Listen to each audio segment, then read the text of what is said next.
Come on, man. It's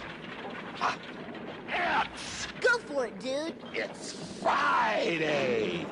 Friday! Friday!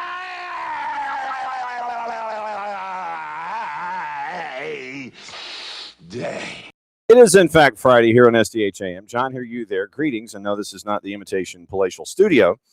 It is a hotel room in Rome, Georgia.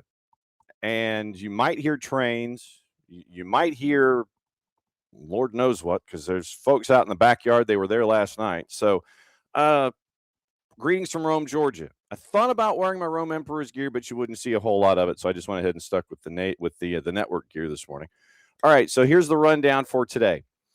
We've got some stories to get into. We do have an opening kickoff, and sadly, it has to do with when fans get mad, and we'll get into that. So that's opening kickoff this morning, and we'll get you ready for the weekend. We'll go back over what happened yesterday in Europa League, Europa Conference League, go over the news out of Messi and friends, because you've got to come out with your contract. You got to come out with your roster decisions within 48 hours of a match being final. And now that we're in free agency and we're in all the reentry sections and all that kind of stuff, we're going to have that kind of continually here over the next little while. So there's all of that. There are talks apparently, and they're being considered. What was the wording? Make or break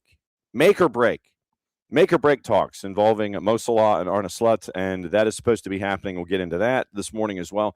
Get you ready for the weekend overseas and any other news that might come across our bow here in the next little bit.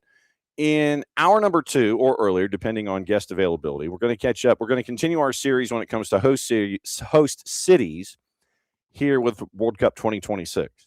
And it will be a visit this time to Vancouver. We catch up with host committee lead Jessie Adcock and find out about what's going on up there, where they are in their readiness plan, where they are with their infrastructure, and how ready they are when it comes to getting everything squared away for the World Cup in 6 months. So you got that to look into as well, and it's a nice wide-ranging conversation. They're no stranger to hosting the World Cup. They did so with the Women's World Cup when it was in Canada, so they've got a knowledge base. And so it was great to catch up with Jessie and find out what's going on there with them and their updates and all that kind of stuff. And we're going to effort all the host cities, and we're going to try to grab as many of them as possible twice before the tournament starts in June, and then we'll do a bit of a postmortem after with each of the host cities, find out what they learned about themselves and how they thought they did. So it'd be grading scales and things like that. So Jessie Adcock, looking like hour number 2. We'll start hour number 2 off with that, and once again, get you ready for the weekend with all the news and things. That's the official term. I apologize for low gearing this morning because of last night, and I will say this about Rome, Georgia in general, where the city has really, really grown. Really, really grown. So it is, you're trying to figure out, okay, we had a game here last night, and as Ricky says this morning, and this was accurate. Yes, Gainesville whipped Rome last night. And in catching up with folks in and around the Rome program, it's like, well, there are just times when you max out, and folks were thinking that, Rome had a great run, but they're very young and they were just out physicaled. And you saw that in Gainesville last night. So Gainesville dominant won 37-6. And if I'm not mistaken, they're going to be taking on Thomas County Central in the last championship of championships that we're going to have on GPB starting. Actually, crazy that it starts on Monday. So let's see, 349-4 for Deuce Lawrence. New single-game school record for rushing yards. So it was final 49-28. Okay, so Thomas County Central and Gainesville. That's going to be the last championship that we're going to have on GPB. But, yeah, Gainesville had over 400 yards of total offense, north of 270 on the ground last night. So it was a big win for them as they continue rolling on. And it's going to be Gainesville and Thomas County Central, the last championship on Wednesday night at Mercedes-Benz Stadium. Ricky, one of two things. And I guess this has kind of evolved into opening kickoff, brought to us by our friends at Kickoff Coffee and kickoffcoffeeco.com, where we're talking about the other football. So if you make a trek for Buford and Carrollton, let's put it this way. It's going to be for the Intergalactic Championship. I mean, you've got some polls that have Buford number one, some polls that have Carrollton number one. And it's going to be that knockdown heavyweight fight that we're all thinking it's going to be. Tuesday night, it's because remember, because of everything that Gainesville has had to deal with off the field and Georgia High School football has had to deal with off the field, they flipped the two championship games. So 6A is going to be primetime Tuesday, Gainesville, Thomas County Central primetime Wednesday. So 6 days, 6 days. Let's put it this way. If you want to track down for it, you can, for the environment and everything. I mean, you could watch it on GPB and you do it within the confines of your own home. Not that I'm saying that either is more, that one is more important than the other. You can come down and see the atmosphere. It's going to be packed. It's going to be loud. It's going to be crazy. If you want to do that, and I think it's 15 to get in the door for the championships. So if you come in for Buford and Gainesville, you come in for Buford and Gainesville. It's going to be off the charts. For the record, Nikki Noto-Palmer and I will be at Gate 2 with our set, and we will be there. So any of you that want to kind of keep an eye on the other football, feel free to do so and come by and say hi and all that kind of stuff. Gate 2, you know where the inside Mercedes-Benz, where the Mercedes-Benz is sideways. It's like, at the 45-degree angle. We're going to be like right there. The DJEU position is where we're going to be for set, and that's where we're going to have halftime and all that stuff. So we're going to be right there the entire time.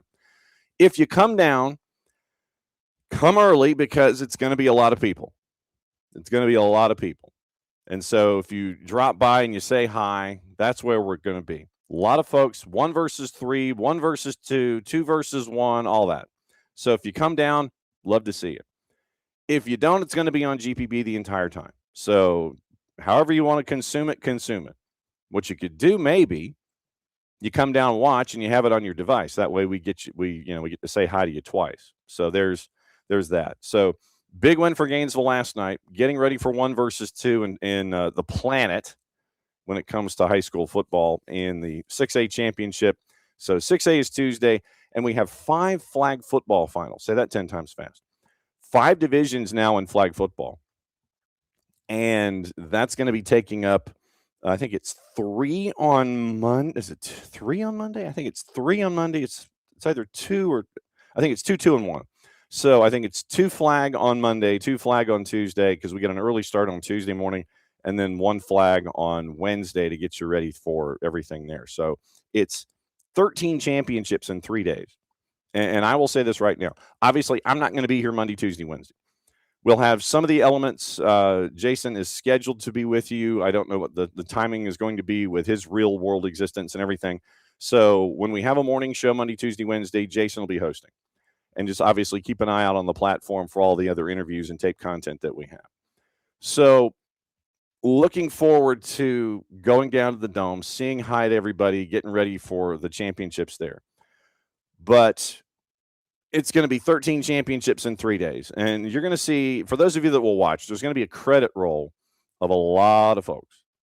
And it's going to be a lot of moving parts and a lot of moving folks and a lot of stuff. Maddie Cruz is actually going to be doing sideline for the private championships and the single A games.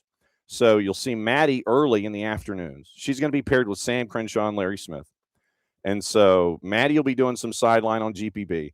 I'll be hosting and doing sideline during flag. So you'll have the SDH component attached to the championships with high school football. So that's going to be the Super Bowl at GPB for 3 days, like 37, 38 hours of programming over a 3-day period. And it's going to showcase a lot of talented folks, flag football, on the field, coaching, tackle football, coaching, athletes, all the things, and everybody behind the scenes that makes it all go together the way that it does. So can't wait to do that. And that's, like I said, that's our Daytona 500. That's our Super Bowl. That's our Olympics. And that's going to be starting Monday. I think 11 a.m. I think is when the first one starts. So basically after noon today, my voice goes into filibuster. I'm not really going to be doing a whole lot of talking, considering it was 30-something degrees last night in Rome across the street. And literally, I booked a hotel because I didn't want to drive. Game ended, programming ended at 11 o'clock. I didn't want to drive 2 hours back home, go to bed by 1:30, have to get up and be ready to go and be a shining light here this morning. So I booked a hotel room in Rome, and shows you to how much the city has grown. I booked a hotel. I'm thinking Riverwalk. Yeah, okay, great. It's literally right across the street from Barron Stadium. I love that. And so, it's like I'm changing clothes before I have to go across the street to tape everything. I literally came in here to the hotel room, changed clothes, went across the street. So highly recommended if you can get away with it. When you come to Rome and you got something at Barron Stadium or you got something downtown, the Courtyard, unsolicited, just from a convenience sake, the Courtyard Marriott right across the street from Barron Stadium. Loved every minute of it. Very, very, unwarranted hijacking. See now, all right, so let's do it the old-fashioned way here. All right, and I'm going to apologize because I only have the one device. My tablet's charging, and I've got my phone. So let me do this. Unwarranted hijacking. Well, yeah, that's what you're trying to do. That's very ironic that you have that as a title, by the way. Unwarranted hijacking NQ.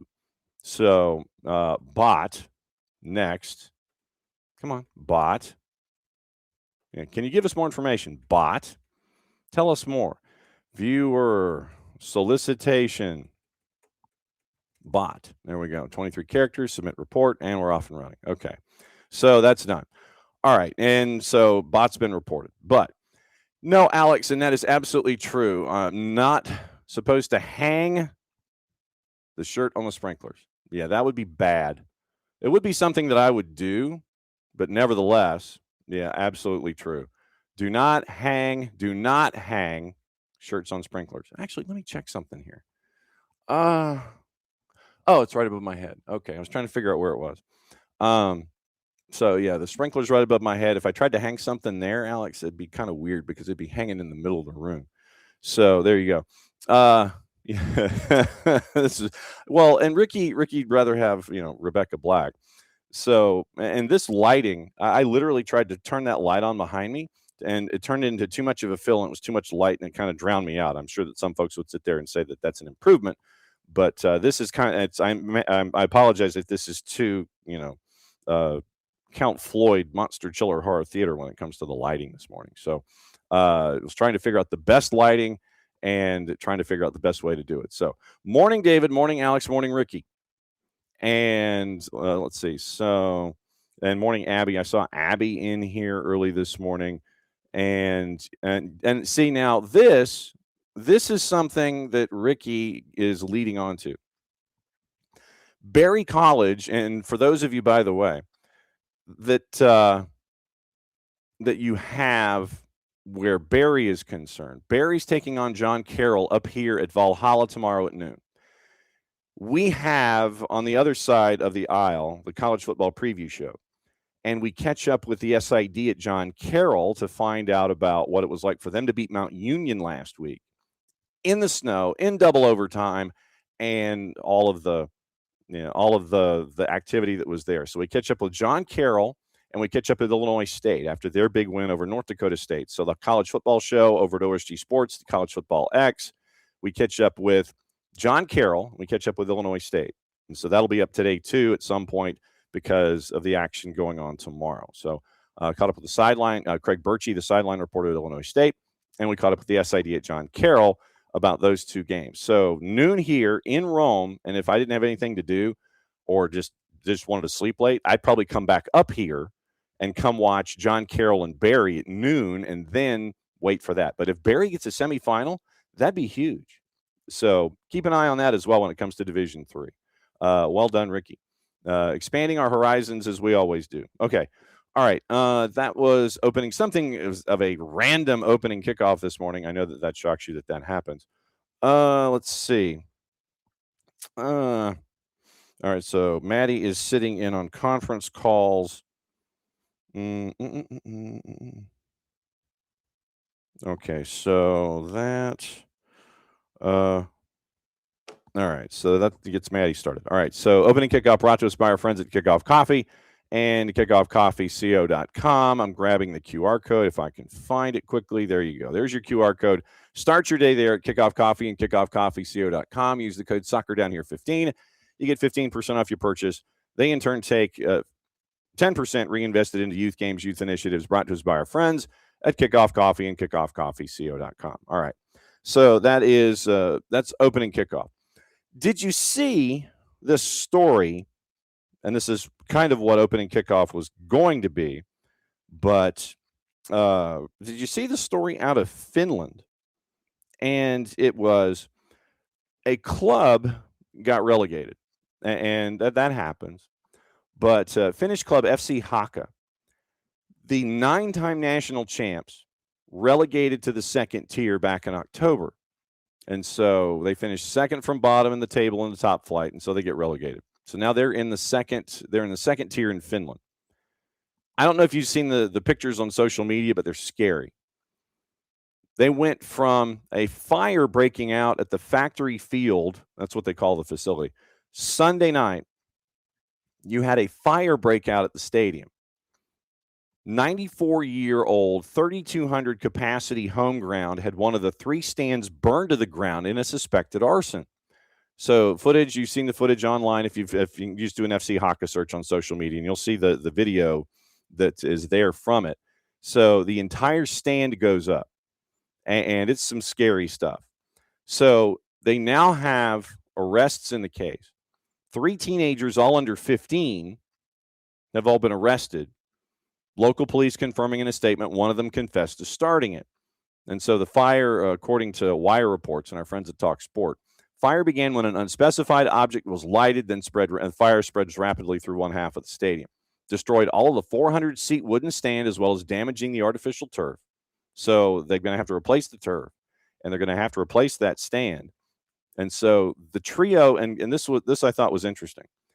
The trio are unlikely to face charges as they are below the age for criminal responsibility under Finnish law. Team confirmed the news in a statement. Chairman Marko Laaksonen revealed no people injured, unable to confirm the extent of the financial damage. And there were a couple of sentences there. Center Goals has the video on the 280-character app, Center CENTRE, Center Goals. And so we are not yet able to accurately assess the financial damage caused by the fire. Clearly, the effects are significant, and at least for a while, the club's operations will be hampered in many different ways. We'll need the support of the entire community to get back to normal everyday life. Haka revealed the incident won't disrupt preseason training. Statement added the pitch is now unplayable at parts because of the fire. Ali Huhtinen, chief executive, said it's shocking when you think about how important the factory field is in Finnish football. This kind of behavior where you don't care about other people's property is outrageous. Unfortunately, the world is like that, end quote. I didn't know right away when he was interviewed. He says, I didn't know right away what it was. I have camera surveillance on my computer. When I went to look and saw on the screen that the end stand was on fire.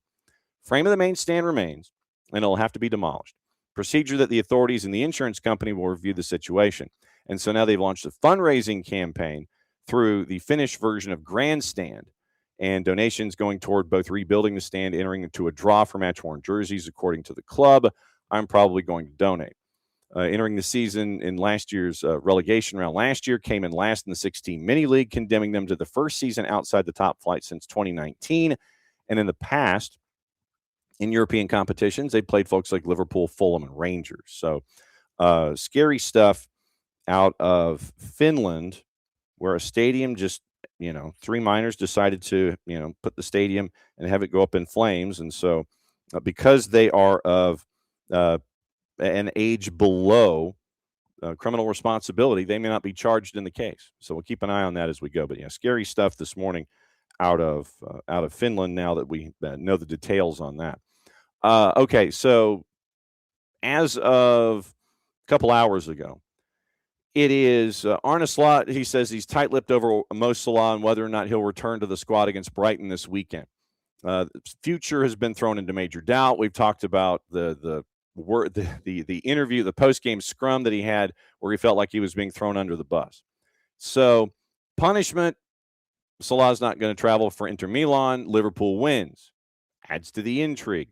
So, with Salah, it's his last match before he departs for AFCON, and it could be his last at Anfield if you look at what happens in January. So, Arne Slot said, I will have a conversation with Mo this morning.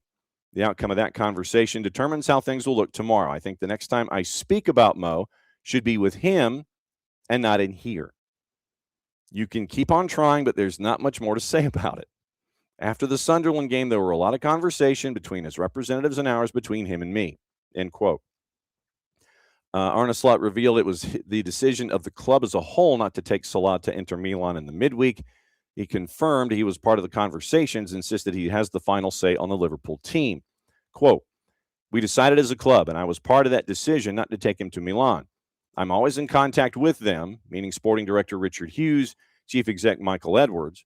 But when it comes to the decision-making of the lineup or the squad, they leave that up to me. That's not to say I don't talk to them, mainly Richard, not Michael. The decision to play a player or have them in the squad is entirely up to me. Question was raised to Slot. Do you want him to stay? Quote, I have no reasons to not want him to stay for a double negative. This club has won a lot of games with him, end quote. So that's the double negative there. I have no reasons not want him to stay. Just, I would like for him to. I guess that's how you would translate it. I'd like for him to stay. But if the situation is untenable, keep an eye on it. Untenable in the eyes of one side or the other or both. But right now, as of the press conference this morning, once again, they're going to have the talk of talks, probably capital T on both, the talk of talks with Mo Salah and Arne Slot and figure out where their future is. So coming in this weekend could be the last go-round for Mo Salah at Anfield, could be the last go-round for Mo Salah at Liverpool. And so that's the Palace intrigue that is attached to that. And so we'll keep an eye on that, obviously. And if there's any resolution that comes out of any kind of meeting or conversation or talks or anything like that while we're here this morning, obviously we'll break that down for you and let you know what the latest is when it comes to Mo Salah. So juice boxes. Since we are discussing Premier League, we'll get into juice boxes here and do your weekend preview of the Premier League. So here's your juice boxes. Once again, 4 matches tomorrow. Chelsea and Everton. Chelsea favored at a -149. Everton a +417. Liverpool a -145. Hosting Brighton at Anfield at a +358. 12:30 Burnley and Fulham at Turf Moor. Burnley is basically a +300. Fulham is a -105. Arsenal and Wolves. Arsenal a -769. A -769. Yeah, I went ahead and said it. A -769 for Arsenal, +776 on the draw. And you end up with, you end up with Wolves at a +2243 in the composite, courtesy of our friends at Odds Portal. So, +2243. 2243. So that's what you have with Arsenal and Wolves. 5 matches on your Sunday, and you do have Monday Night Football. On Sunday, Crystal Palace and Manchester City. Manchester City favored going to Crystal Palace and to Selhurst Park at a -118. Crystal Palace a +305. Nottingham Forest, and these are all 9 o'clock starts on Sunday morning, Eastern time for us. Nottingham Forest and is favored at home against Spurs at a +156. Spurs a +177. Draws a +233. Sunderland, underdog at home as Newcastle comes to visit at a +235. Newcastle a +124. And your draw is a +231. West Ham, Aston Villa, the 4th match at 9 o'clock. It is West Ham at a +268. Aston Villa is a +102.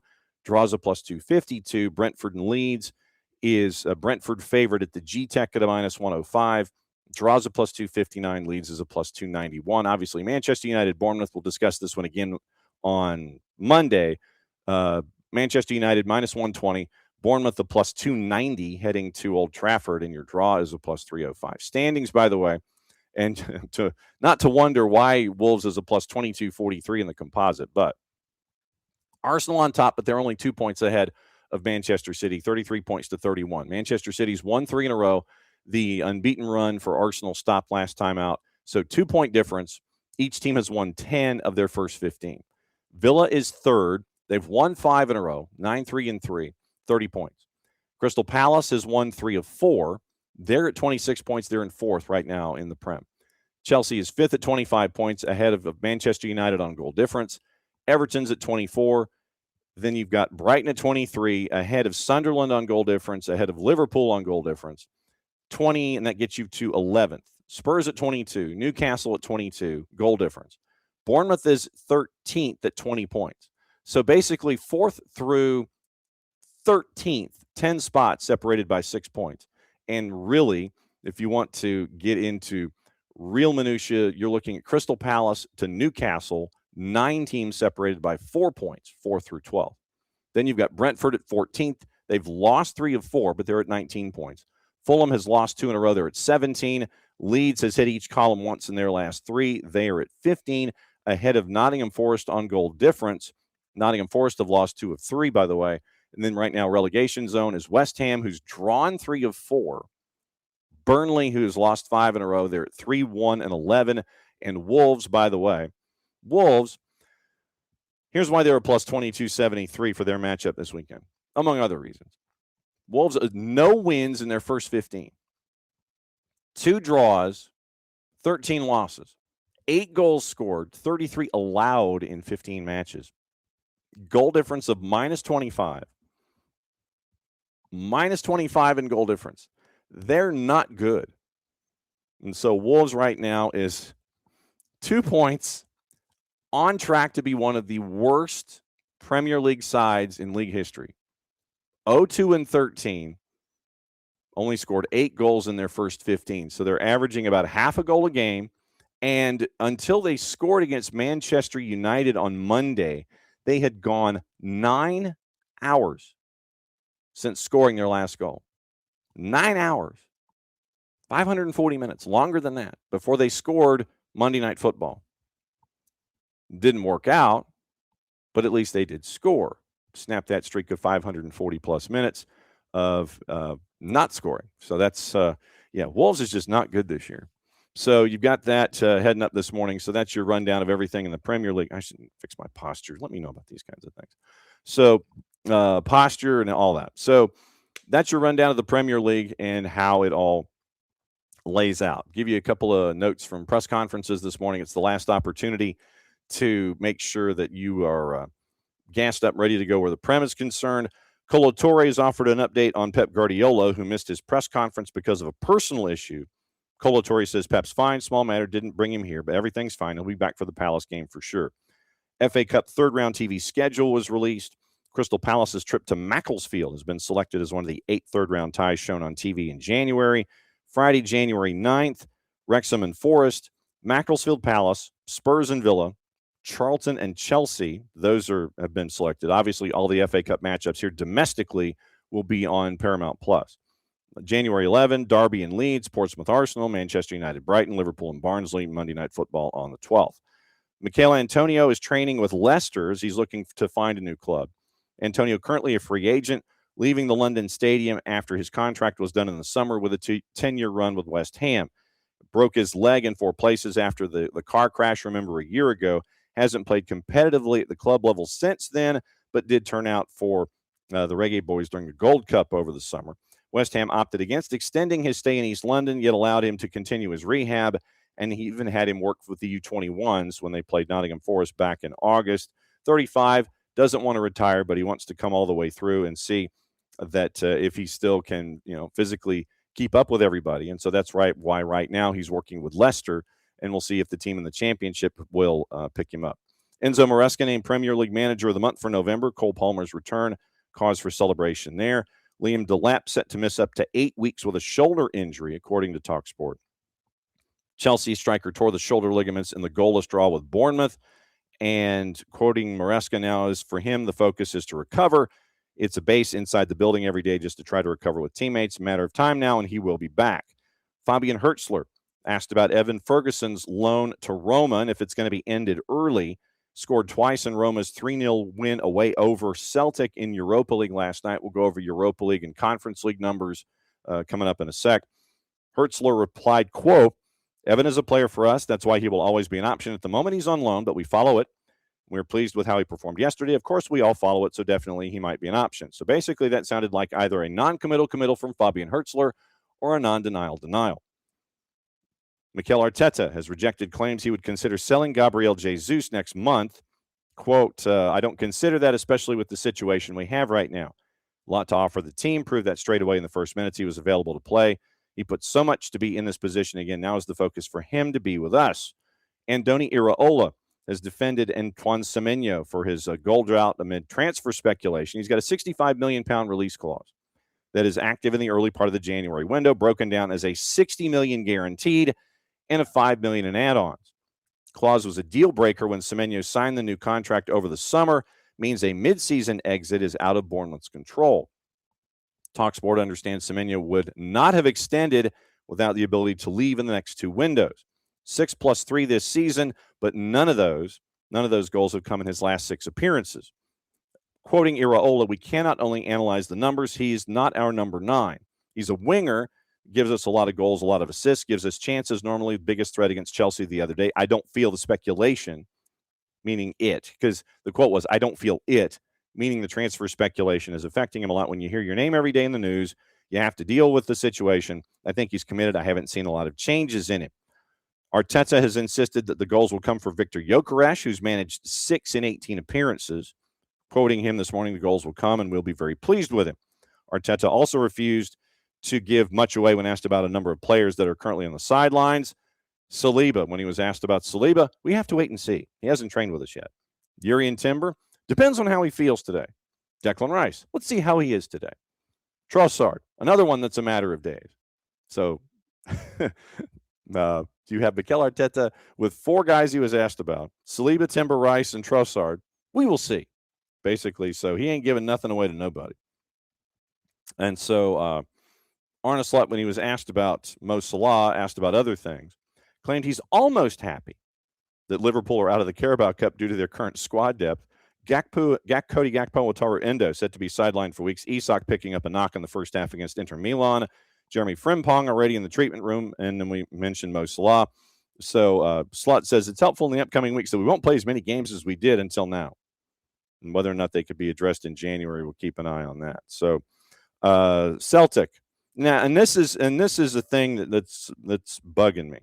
And keep an eye on this.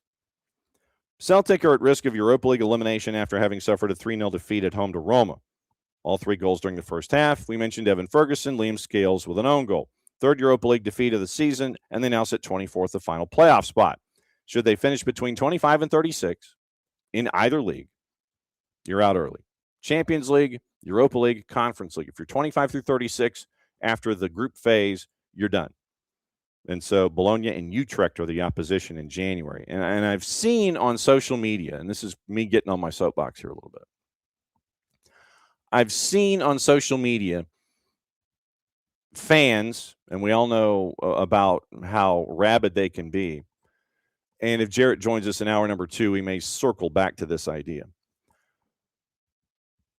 People are already jumping on Wilfried Nancy and how bad a hire this was and how this was an awful idea and he doesn't know what he's doing and all of these things. I know that surprises you that you would have, folks jumping on Wilfried Nancy. He walks in the door. We had the conversation with Chris Doran earlier this week about Wilfried Nancy and the opportunity and how Celtic was a bucket list item for Nancy and he wanted to go there. And if he was to go back to Europe, that would be one of the places that he would go. After a handful of matches, obviously the world is falling down. This was the worst hire known to mankind. And you're seeing a lot of this on social media. No patience at all from the Celtic fan base. This either had to work from absolute jump or it was an absolute failure. And Celtic fans live in the extremes, except for Jarrett, who Jarrett, with his knowledge base with Wilfred Nancy, knows what is happening with Wilfred Nancy. Boom. But you're already seeing social, and this is from even like pundits and writers and everything. And so it's annoying as all, bleepity bleep, that you're already seeing folks sitting there and ishing all over Wilfred Nancy after he's basically been there for matches for a week. It's rabid, it's silly, and I will guarantee you that once Wilfred Nancy gets the investment that he needs, because he's having to do this with a roster that was poorly constructed in the first place.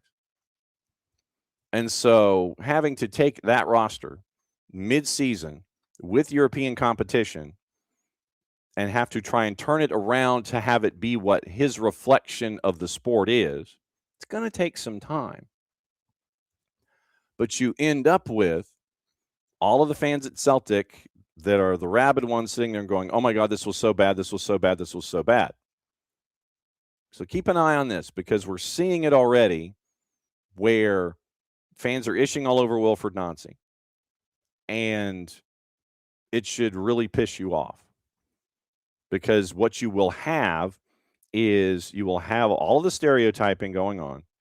Oh, he coached in America. Therefore, American coaches are ish, and they should never be hired or considered or anything like that. Yes, let's get Sam Allardyce back in. How'd that work? It wouldn't surprise me if Sam had sent resumes and all those other kinds of things that way as a part of the process with Martin O'Neill. Martin O'Neill comes in. He knows he's going to be a caretaker. That's it. I think that if you had Martin O'Neill come in and say some cool stuff to back up Wilfred Nancy, I think that'd be great.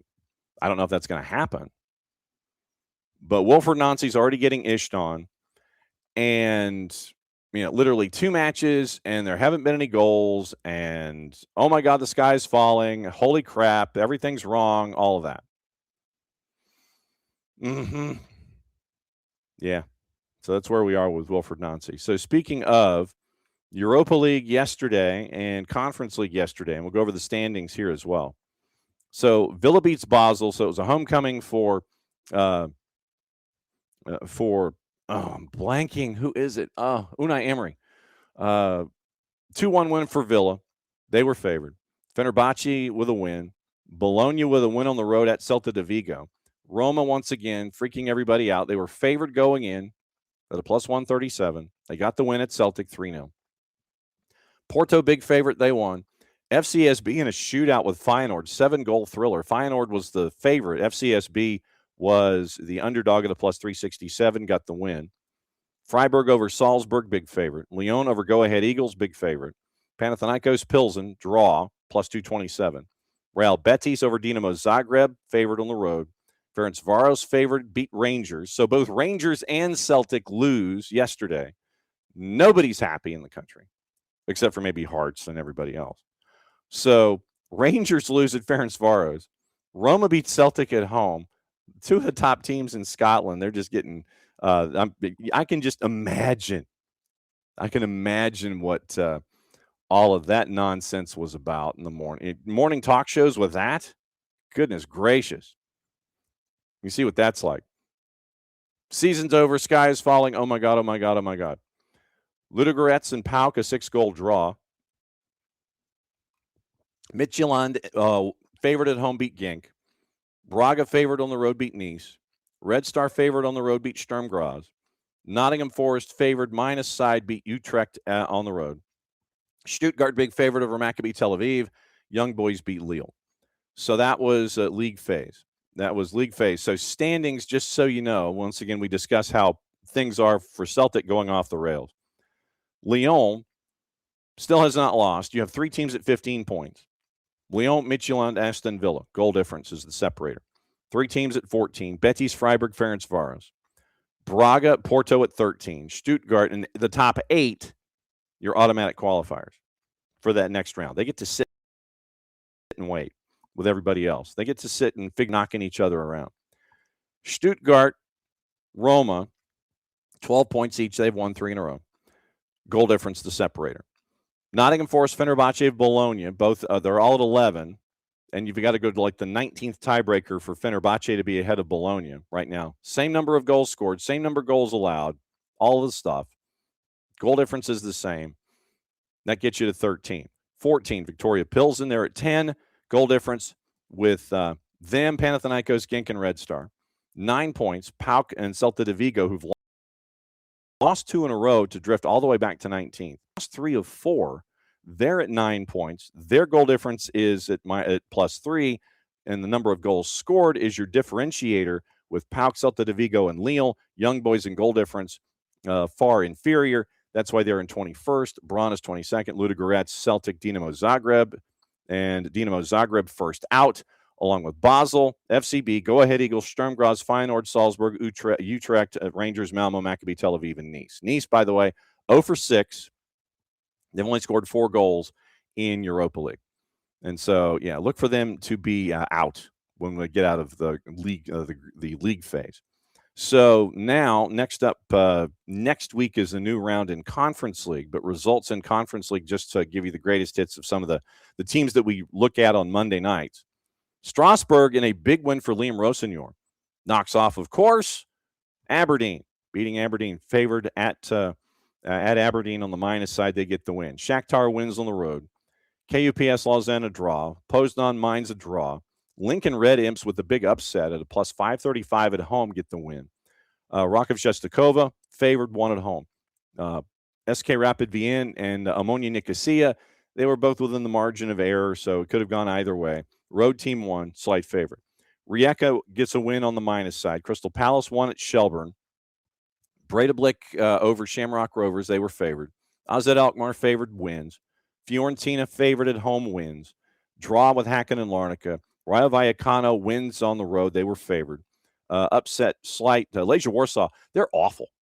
They are next to last, I think, in the league right now, and you can watch the Ekstraklasa on Fanatis at fntz.co/soccer down here. BN has added the Polish league this year.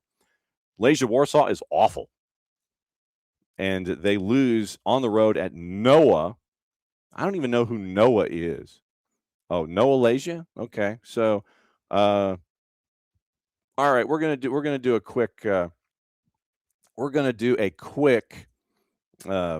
soccer over there look at Noah.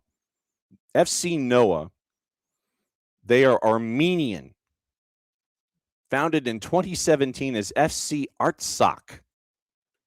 But they are currently FC Noah, based in Abovyan, founded in 2017, and they are the champs, the reigning champs of the Armenian Premier League, coached by Sandro Perkovic. Capacity of the stadium, 3,946, an 8-year-old club, and they got a big win yesterday over Legia Warsaw.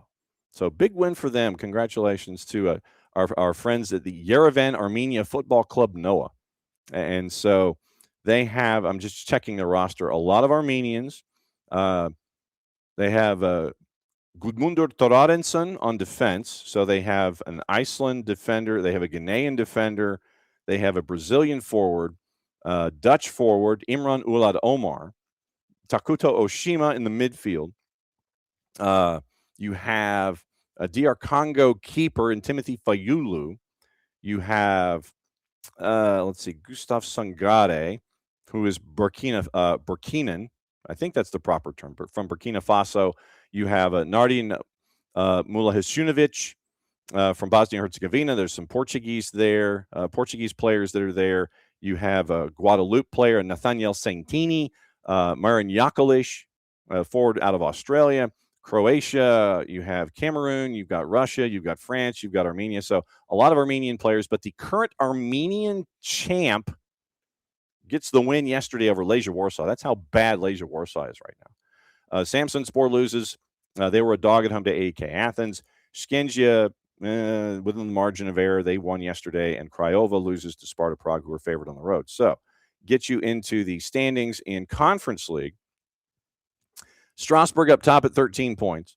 Shakhtar with 12. Rakov Shestakova with 11. AEK Athens ahead of Samsonspor on goals scored. Sparta Prague on goal difference. Raya Vallecano on goal difference. Mainz on goal difference. That's your top 8. 9 points to get you to 9 through 24. Crystal Palace, Larnaca, who's drawn 3 in a row, and Fiorentina. A lot of folks at 9 points. Celje and AZ Alkmaar. Differences in goals scored and goal difference get you to 14. You have 6 teams at 8 points. Once again, goal difference and goals scored takes you through Rijeka, Omonia Nicosia, Lausanne, Noah. FC Noah, your Armenian champs, with that win, they rocket into the play-in spots. They go from being out to being in if everything stopped today. Jagiellonia, Bialystok, and Drita. Then they get you to 7 points. Like Poznan, Skengia, Olomouc, Craiova, Red Imps with their win. They're now in the play-ins, and so that's your top 24. Those who are not involved. If everything ended today, they'd be going home. Some of the big names: Dynamo Kyiv, Haken, Legia Warsaw, Slovan Bratislava, Aberdeen. Aberdeen, by the way, 5 matches, no wins, 2 draws. They are 33rd of 36.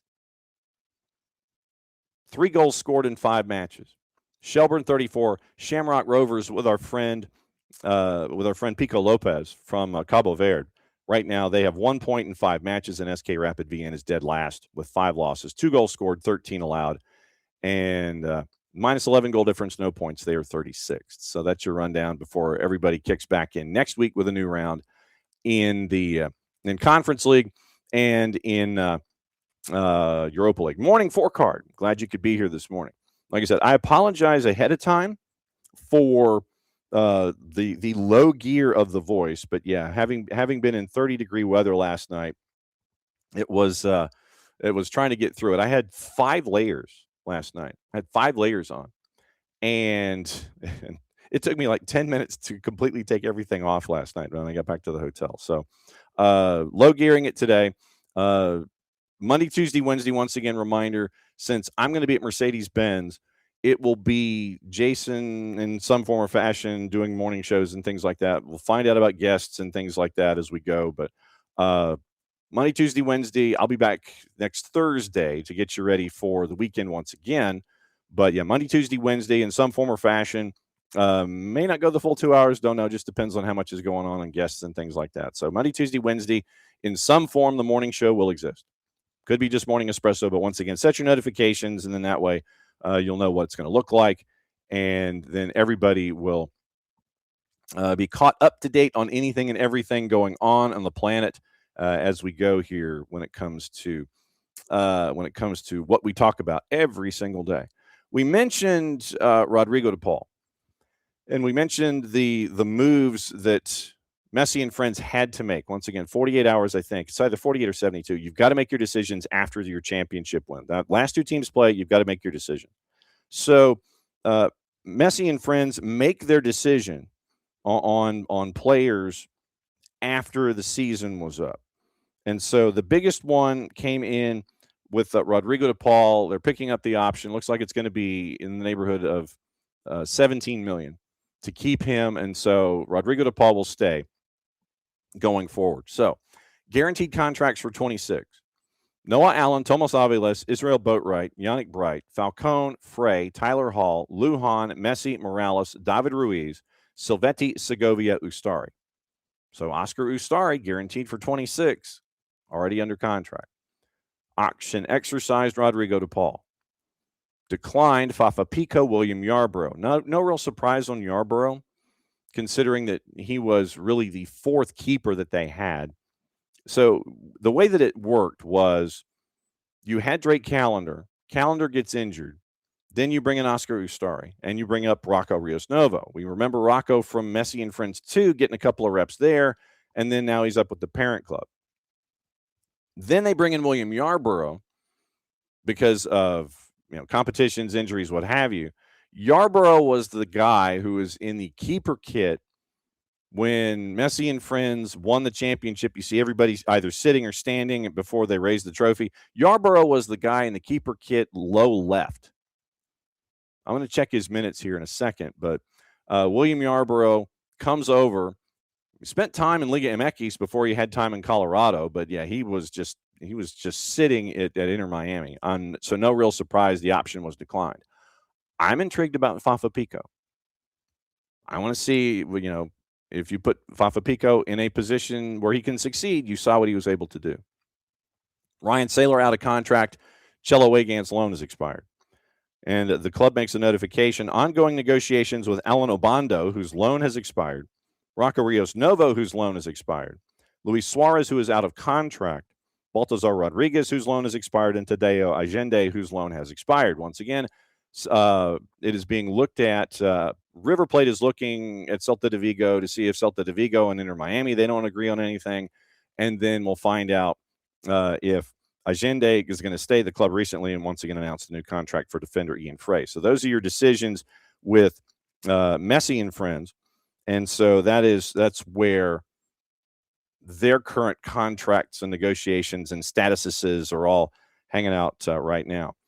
Dom Kinnear, it was announced yesterday by FC Cincinnati. He is not going to return to the club. He is going to move on after 4 seasons. And the club announces that. And they're going to immediately begin the process to add a new assistant coach to the staff. Yesterday, we mentioned what was going on with the city of Vancouver and the Whitecaps. And we've been discussing the Hastings Racecourse project. And that has been away from BC Place, where you can get 54,000 in. And you remember Hugo Lloris talking about the turf and all that kind of stuff. So City of Vancouver has been looking, and remember, this is a team that is also still for sale. Team that makes it to the last game of the year, wins the Western Conference. They're probably going to hang a banner, but they're still for sale. Don't know how many folks are active in pursuing the Vancouver Whitecaps, but they are still for sale right now. And with all the moves they made, they get to the last game of the year. But as the conversations you've heard from Don Garber, the commissioner of Major League Soccer, that this is what Vancouver needs. Vancouver needs their own barn. So yesterday, they have the press conference that we talked about. So City of Vancouver and Vancouver Whitecaps have signed a memorandum of understanding to enter an exclusive negotiation period through 26 to explore a new stadium and entertainment district at Hastings Park, live, work, play. The agreement marks, and this is from the Vancouver release, the agreement marks a significant step toward creating a world-class sports and cultural destination for residents and visitors. The MOU establishes an exclusive negotiating period through the end of the calendar year 26. City and Whitecaps will work collaboratively to negotiate terms for a ground lease, including stadium design, financial terms, community benefits for the proposed development. Quote from Mayor Sim. Then you have a quote from Axel Schuster. Proposed lease area is within the current Hastings Racecourse footprint, which includes space recently used for racecourse and casino operations. City will retain ownership of the land at the Racecourse Park. Both parties also recognize the Tsleil-Waututh Nations agreement to purchase the casino business currently operating on site. So you have First Nations involved with the casino part.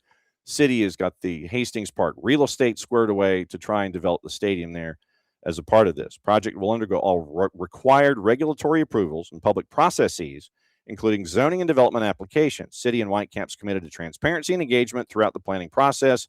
Next steps include preliminary planning and design proposals and intensified negotiations for a potential ground lease.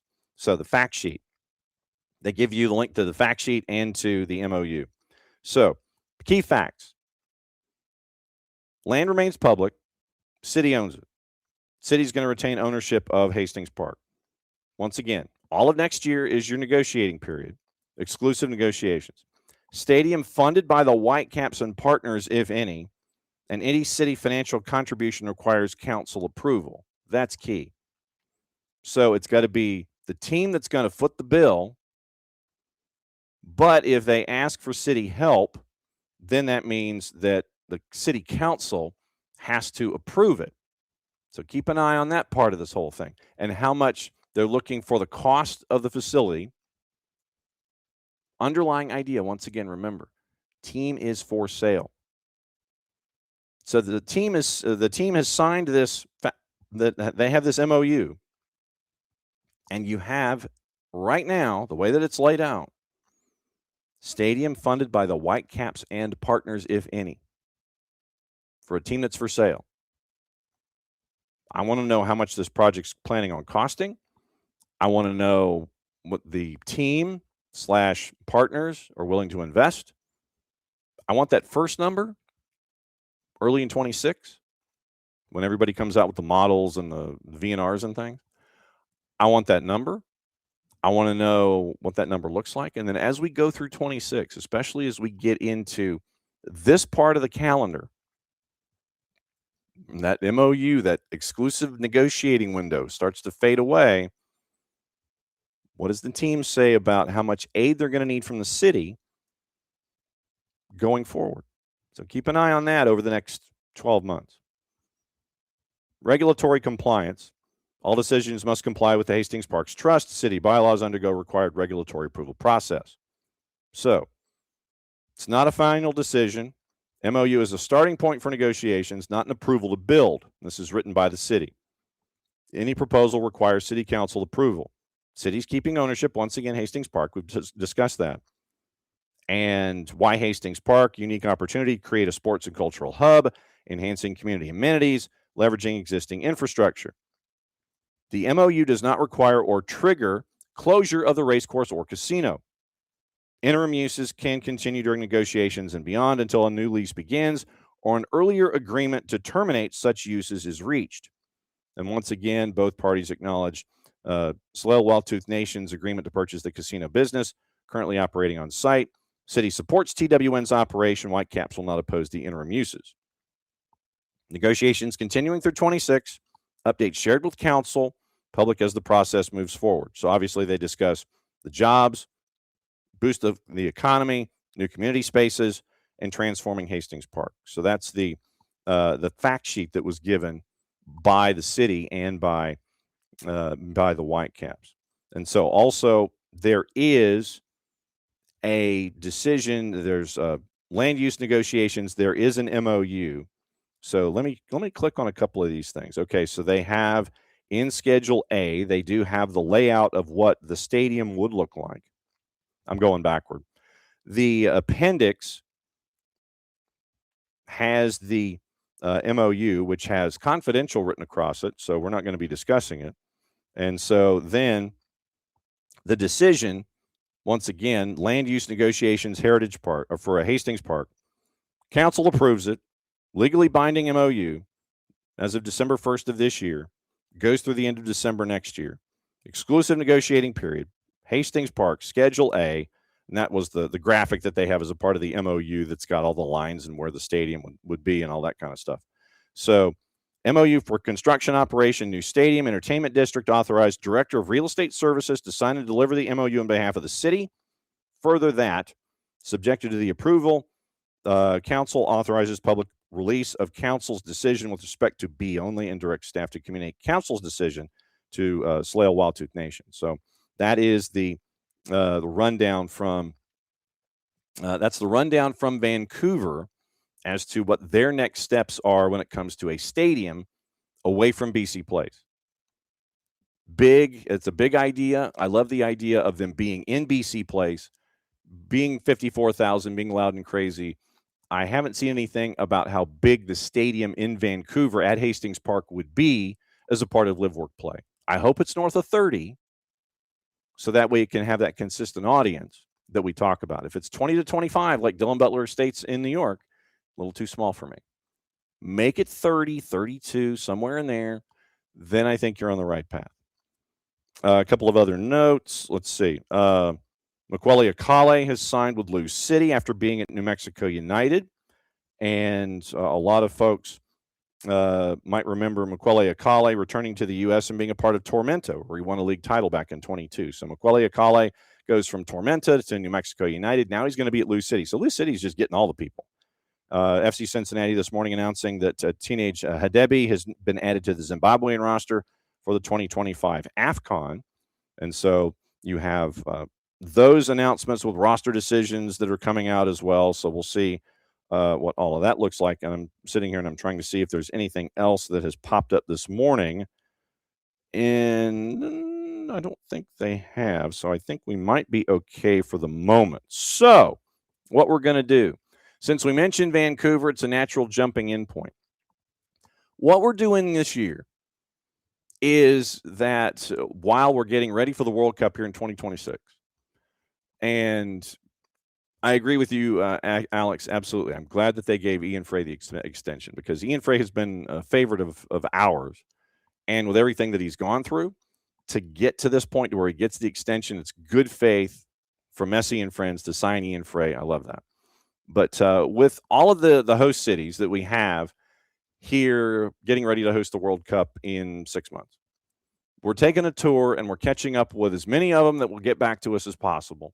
And we're going to find out where they are when it comes to their progress reports. We're going to try and visit them twice before we get to the World Cup itself. Then after the World Cup, we'll catch back up with them. How'd you do? How do you think you did? What'd you learn? Those kinds of things. The interview that we did with Toronto, that's up on the network. So starting now, the interview with Vancouver will be up on the network. And we caught up with host committee lead Jessie Adcock and found out what's going on with them as they're getting ready as well. So the Vancouver Whitecaps story in Hastings Park, natural transition for a guy who's barely awake. He's doing okay in hour number 2. So here's our conversation with Jessie Adcock, where we find out where Vancouver is as they're getting ready to host the World in 2026. So it's, once again, really informative, and it's a good comparison as we go here. How's this city? How's this city? How's this city going? So we get to find out this time with our friends in Vancouver. So, Jessie, I guess my first question is, it was a big reveal yesterday. It was the first park where there's going to be practices and things like that. What was it like to finally see grass laid and purpose there and sprinklers and the whole thing? It was a big day for you. What was it like out there? It made it all feel really real. There's been people working on this project, if you date back to when Vancouver won the bid. So, it started off with, the bid team and then it slowly moved on to adding a couple here and there. I joined the team about 2 years ago, and a lot of what we've been doing is, making sense really of like what's coming our way, what do we need to do, what are the schedules, and yesterday and this weekend actually very much felt like the starter's pistol went off. Like all the planning was sort of evaluated in that moment of time, or that 48 hours of time that was this weekend, and seeing that, grass, and we mentioned this in one of our press conferences yesterday, 97.5% complete, on budget, ahead of schedule, just really made us feel confident, that we are up to this and that we are going to do a good job. So for me, it was,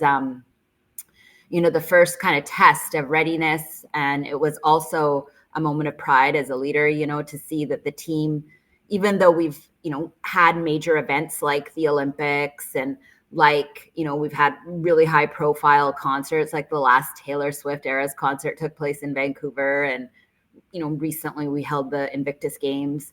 The World Cup is kind of a different entity. And so it involves a lot of guesswork, and yesterday just really made me feel good about the work that we had done and the ability to complete the work that's left ahead. No stranger to World Cup formats because of the Women's World Cup that was a part of the hemisphere when it was here. I guess, how different a city is Vancouver when it comes to infrastructure, hosting, knowing what's coming since the Women's World Cup? How different a city is it? How much was learned? And where do you think you are at this point? Yeah. I used I think I coined a term yesterday. I called it a layer cake of legacy. Really every time you do one of these large, events, you not only build up infrastructure, but you build up capability too. You upskill your talent, you create opportunities for innovation, you make your local companies more competitive, you create talent pools. You create companies that can service the needs of these major global sporting events. And what I really felt yesterday was that, we have taken the legacy and the foundation that has been built by every event, and we're building on top of it. So, I've never felt like we were starting from scratch. I felt like we were building on top of something, and that we had to live up to the previous events that we've hosted and done a really good job of hosting. How many people are we talking about here? I guess in the host committee itself, how many different committees are within the committee to make sure whether it's infrastructure, transportation, volunteer, all these kinds of things. How many moving parts are there in this jigsaw puzzle that leads to this layer cake of legacy that you're creating here?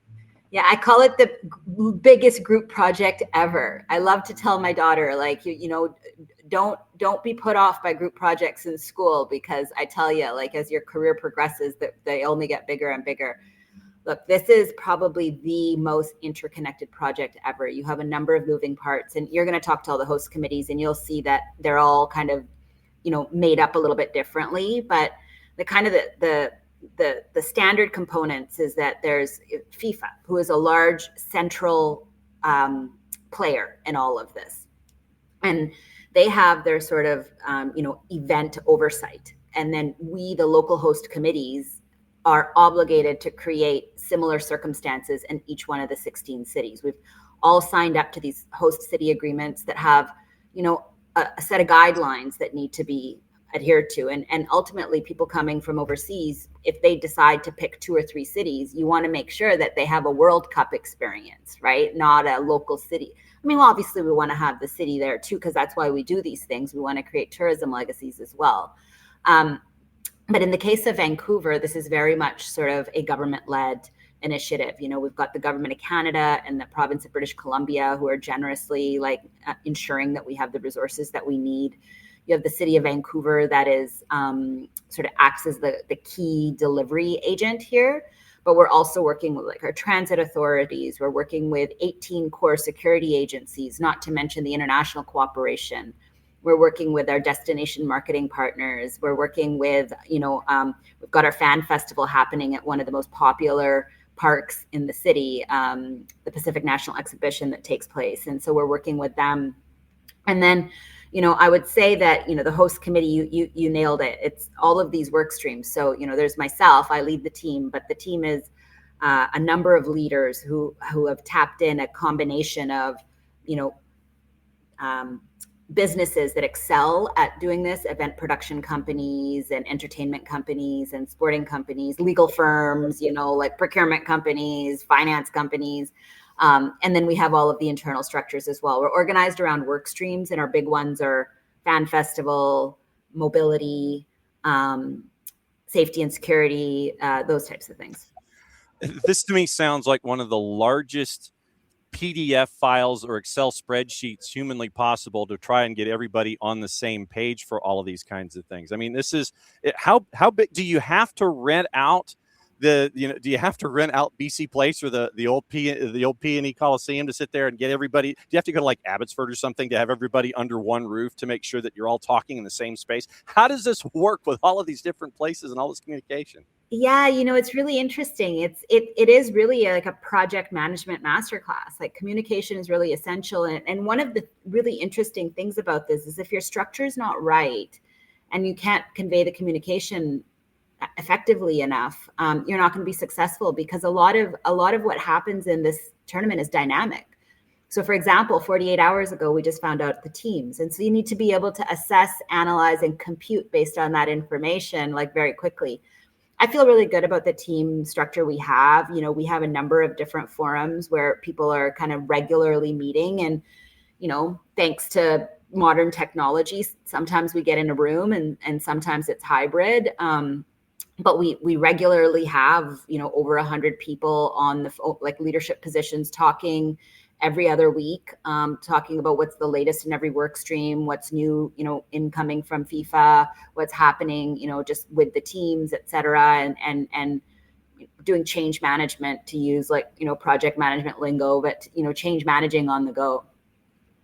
When it comes to the fan experience, transportation, the conversation that we had with Toronto, the times that I've been there, dealing with traffic coming from Pearson, you're coming down the QEW, you're going into town, and it is gridlock. And they're trying to figure out ways around that. They're trying to introduce folks to public transportation and TTC. For those that aren't familiar with Vancouver and transportation in and of itself, what is the plan to make sure that everybody's getting to the P&E for FanFest, getting to BC Place, and making sure that while there is traffic, which is understood, it's not overwhelming to the infrastructure and to security and all these different things to make everything go as swimmingly as possible. Lucky for those coming to Vancouver. I mean, we are often referred to as one of the most sort of advanced active transportation networks in North America. You know, our local transportation engineering teams here in Vancouver have been trying to get people moving in active transportation methods rather than vehicles for a very long time from a policy standpoint. So we have a really, really robust SkyTrain system.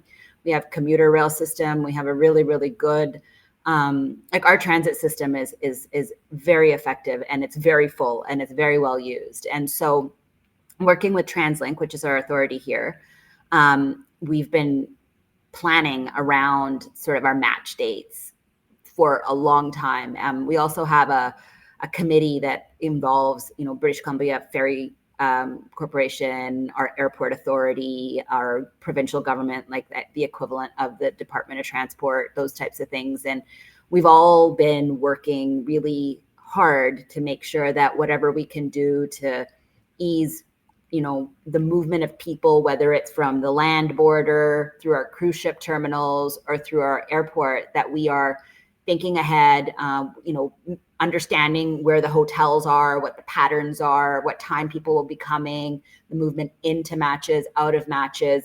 We've been doing some pretty great modeling. And then to supplement our, you know, already robust transit network, you know, we are very much a ride share community, a shared bike system. It's a Rogers biking system that's sponsored by them, and then Lime Scooter, and our cycling network is really great too. So our key message to people is don't drive, you know, take the transit system. It'll get you there and back much faster. Do you have conversations with other host committees about question and answer, bouncing ideas back and forth? Is it a three-dimensional kind of a thing where you're asking advice, getting advice, that kind of stuff? Yeah, for sure. I mean, I think we have to. Some of the problems, or maybe not, that's the wrong word. Some of the questions that we're answering are novel, right? Like these are things I don't think we've done a 16, if I'm mistaken, city coordinated North American event before. I think it's the first time. And also we're operating within the same guidelines provided by FIFA. We're really close with Seattle, for example. We talk to them a lot. We're very close in general, both culturally, from a geographic perspective. There's lots of, you know, concert happens in Seattle, you see Vancouverites going down there, and likewise people coming up from Seattle to go skiing at Whistler, what have you. You know, we have a label for that. One of the things we hear often is, you know, there's 7 matches in Vancouver and there's 6 matches in Seattle, but oftentimes you'll hear there's 13 matches in Cascadia. Yep. You know, and so people see it as a bit of a cluster of matches. We're really close with Toronto, obviously one of the only other the only other Canadian city. We talk to them all the time, you know, and obviously we share national interests as well. And then, you know, FIFA does a really good job of bringing all the host cities together a few times a year, where we sit in the large rooms and we share and ask questions and get to talk to one another, and then also have, you know, one-to-one meetings with FIFA. And it's a well-structured system to enable information sharing. Jessie Adcock, host committee lead for Vancouver, getting ready for the World Cup in 2026, hanging out with us here on the SDH network. I know somewhere in your office, and this is a question that is a universal question that I ask everybody. I know somewhere in that office, there is a to-do list. and it's either on an Excel spreadsheet, it's a document, it's like a Google Doc, it is maybe on one of those big 6-foot by 8-foot dry erase boards that I didn't see in your office earlier today, that's off in a corner someplace, and it's got a bunch of different colored marker, and it's got a bunch of different lines and squiggles going all over the place. Where is that list? Where is that to-do list between now and June? And what do you think the next thing that you can cross off that to-do list is as your preparation gets right to 0 hour in June when it comes to Vancouver and the World Cup? Well, I can tell you exactly where we are on the plan. We just crossed the draw off, and now what happens is calculus, you know, equations that have been sitting there and scenarios that we've been modeling. We can now actually plug the variables in. You know, we can plug in what our match times are, what our teams are, and start to actually refine our kind of more broad plans. Yeah, I mean, we have a robust set of information. We have risk registers, we have issue registers, we have traffic pattern models. We have data around, I guess up until 48 hours ago, anything is possible. Mm-hmm. And so up until this point, the goal was just be at the moment in time where now you're ready to plug the data in and then let the math happen in terms of, okay, now we know that the first match is a 9 p.m. match. That's a very different model than it could be, which is, on Friday going into the draw, our models were, it could be anywhere between 12 and 8 p.m. So, we were thinking we could have a noon start, a 3 start, a 6 start, and then in the end, we've ended up with, we know exactly, we've got a 9 p.m. start, we've got a noon start, we've got a morning start. And so where we go now is we take all of that stuff, we plug in the numbers, and now we can actually spit out some more accurate forecasts. And I feel like the team was ready for this moment at this moment. It's not, I never got the sense, and I don't have the sense that we weren't ready. We were basically like, okay, like catcher's gloves, probably wrong sport, but like we were ready, for this to happen. And so now we're ready to go. And the next few months is really going to be dropping all the planning that no longer has a place and going with the models that do. When it comes to capital investment, whether we're talking local government, provincial government, Canadian government, how big a number are we talking about here? How much investment has been made to make sure that Vancouver as a host city is going to be what it needs to be across the board? And I'm talking, I guess, everything from infrastructure to stuff that's in place that needs to be renovated, new things that need to be constructed. How much of a capital investment has there been so far in the Vancouver properties? Yeah, so I love that question. The way we always ask that question is people always want to know how much is it going to cost? And we don't often figure out like the revenue side of the equation either, right? So yes, there's a lot of investments that are made, but we also have like revenue sources. We're going to be making money at the Fan Fest. We're also going to, we have a commercial program that we're able to generate revenue off of. For example, like we have a revenue share with FIFA on certain things like our merchandise. And so between everything we net out it's a range up until this point of $85 to $145 million net. So that's taking the costs and then netting out the revenues. So, I mean, that was the predicted bottom line. That said, we've only been planning up until this point. So, we shared yesterday that the pitch that, for those fans that are following, we shared that it was a $24 million investment and that it was, relatively complete, ahead of schedule and on budget.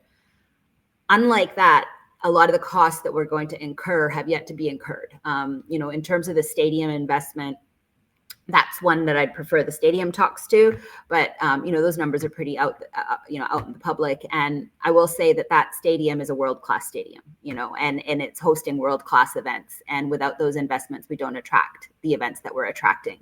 So they're much needed infrastructure upgrades and they're much needed investments. And I have no doubt that, some of the economic modeling that's been done has shown that the event is going to have over $1 billion of productivity, in the province. And there's been some economic studies done that say that it'll be double that. And I have no doubt that it will. When it comes to volunteers, and I know that they are a key part of the process, Toronto had, I think, 6 figures worth of volunteers for like maybe 5,000 volunteer spots. What has the response been from the community and from the province and really from Cascadia to want to be involved as a volunteer to help the process out from a manpower and boots on the ground kind of approach? It's really fascinating. So the volunteer slots have been almost as competitive as tickets, I will say. So in our case, we're looking at about 3,500 volunteers, 3,800 volunteers that we're going to need locally, and we're working with FIFA on the volunteer program. And we really enjoyed watching the applications go through all summer because you could see that Vancouver and Toronto, I mean, I know like I didn't keep track of all the American cities and where they were on the leaderboard of that, but like Vancouver and Toronto were consistently top 3 in terms of domestic and international interest for volunteer positions. So that tells you something about people wanting to visit your city. So super proud about that. We're now starting our volunteer tryouts. So we've got folks coming in, and we're starting to try out people for leadership roles in the volunteer corps. And in the new year, we'll start to, put out offers and assignments and that type of thing. But again, the interest to become a volunteer far outweighs, or is far less than the demand to be a volunteer. And I mean, it is one of those where you feel like you've almost gotten a different kind of golden ticket when you get to become a volunteer for your city or wherever it is. For someone who's never been to Vancouver and they're interested, they're trying to figure out, okay, where can I go that's a host city that I've never been to? Why should someone go to Vancouver to see matches at BC Place and be a part of the experience there in British Columbia province? For someone who's never been, why should they go?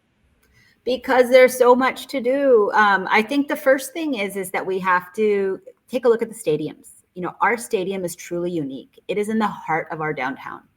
And when the stadium is in the heart of downtown, it's a completely different experience than if you're driving out to a stadium. Not to knock any of the big stadiums. Fair enough. Like the stadiums in the US are like, they've got that like large atmosphere, big capacities, et cetera. And so they create a different kind of atmosphere. What we offer, I think BC Place is a pretty robust sized stadium. It's going to have a capacity of about 54,000 people, but it's right downtown. So, you come in, you can walk in from your hotel.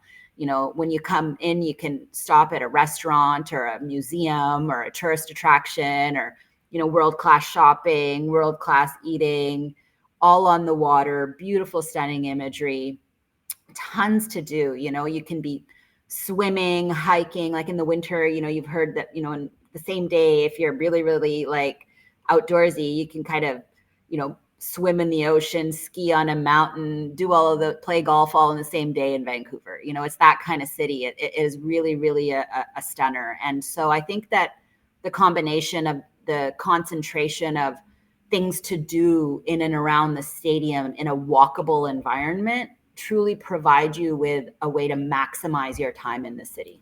And we are looking forward to continue to find out what's going on, what else is on that list, what else gets crossed off as you're getting ready for all the matches that you're going to have there in Cascadian at BC Place. If I'm looking at it correctly in my old man eyesight on the 280 character app on FWC26 Vancouver. And then there are links to a bunch of different other things that you can do there, and keep an eye on the process there in Vancouver. Jessie, it was great to catch up with you. I'd like to put a bookmark right here and come back and visit and find out what else is going on there in Vancouver. Thanks for dropping by SDH, and we're looking forward to catching up soon and seeing progress as we get ready for the World here coming up this summer. Thank you for Jessie Adcock, and the host committee lead for Vancouver. And I am not Jessie Adcock, so I'm going to go ahead and get rid of that right now. So that's what we're doing with all of the host cities that can come across our bow. We sit there, we reach out to them all. We sit there and it's like, hey, we want to tell everybody what's going on with your city. We want you to share notes. We want you to let everybody know about your process, all those kinds of things. And so the interview with Toronto is up. The interview, obviously, with Jessie Adcock is going to be up later today. It'll be up this weekend. And so as we do these interviews, they'll be up on the network. You can listen to them in audio form, and you can catch up on cities that you might have tickets in. You get to find out where they are in their process and find out what they're working on as they get ready to host the World coming up here in about 6 months. So in the queue, we have Bay Area, Kansas City, and Gotham, New York, New Jersey. So hopefully catching up with those folks pretty quickly. We'll have those out as well, and we'll continue to just sit there and knock off all the host cities as we go here and get you ready for everything in 2026. It's a Freestyle Friday, whatever's on your mind. Actually, let me go through, and I'll let the eyes kind of see what's going on here. So whatever's on your mind as we get into your weekend, we'll get into that. We do have a new episode of the Soccer for USPod. Episode CXXX 133, and they're going over the group with U.S. Soccer. With the World Cup draw, Bart and Thomas are going to take a peek at what else is going on in group, what they think about that, and January camps and things like that. So new Soccer for USPod coming up later today.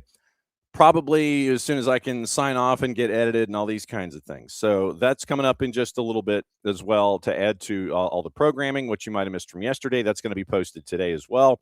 So this show, the interview with Jessie Adcock, Soccer for USPod 133, all the segments from Thursday that involve Braden Dunham as they get ready for the national semifinal with Furman and Washington, and then St. Louis and NC State. Your national semifinals today.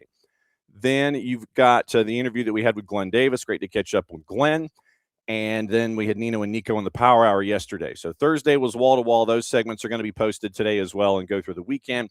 Jessie Adcock from Vancouver, that's going to be posted up as well. And Soccer for USPod 133, that's going to run down. And we'll let you know what's going on there. Abby, good to see you, and great to catch up with you as always. So last 35 minutes of the show. So let's take a peek and see who's in this morning once again. David, you'd rather have Rebecca Black. It's too ominous. Well, the drop in and of itself came from, and as someone who was raised on the Friday 5 o'clock whistle, that literally comes from that. Someone mercifully posted that to the YouTubes. And so, of course, me being me, I'm like, ooh, let's get that. And so that's where the Friday 5 o'clock whistle comes in with the intro and the outro that you hear on Fridays. As a 96 Rock kid from both AM and FM, heard that growing up, saw it was on YouTube. I'm like, ooh. But the one thing that I can't find, and this is bugging me, Christopher Rude back in the day did a mashup of two ZZ Top tunes. And it was My Head's in Mississippi and LaGrange. And he mashed them up together, and I thought it might be posted to YouTube, but it's not. And so that's one of the things that I'm looking for. I'm looking for it. My Head's in LaGrange. It was a mashup that he did when he was on the morning show, and I can't find it to save my life. It was one of the first mashups I'd ever heard. But really good stuff there. But yeah, the homage to the old days of 96 Rock, that's where that comes from. And I found my 96 Rock license plate the other day. It's in the other office. It's not in the office at home. It's in the office upstairs. I found it. Not going to put it on the car, but I might put it in the office and have it hanging. Let's see. So morning, Ricky. Morning, Alex. And glad that we could get into the whole stadium thing involving Vancouver as a bit of a lead-in to our conversation with Jessie Adcock this morning. So that was good to see. And Bart, remember the George Jones hit Finally Friday as the sign-off for the work. Yes, the Rude Awakening was exactly when it happened. Yes, David, the Rude Awakening. And that was the morning show on 96 Rock at the time. So I remember, and for those of you that listen, and I know we're going sideways on a Friday, I know that surprises you. We're going to talk about the NWSL in just a second. When I was growing up, 96 Rock was both AM and FM. And you had 960 AM and you had 96 Rock. And so what they would do is they would simulcast the signal on AM and FM, but then they would break away for a couple of blocks, and you'd have like Greg Clarkson doing midday, stuff like that. So you'd have Rude Awakening, AM and FM, and then you'd have like Greg doing midday, and then you'd have Katie and Willard, and that would be simulcast. And then when power goes down at 960, then you go to FM, and then Katie Kiley and Willard and everybody else, and then that gets you into the nighttime. So that was where it started for me. So whenever I have those moments of everything that's there, I'll always drift back to 96 Rock. And Bart's joining us on a Friday. This is a surprise.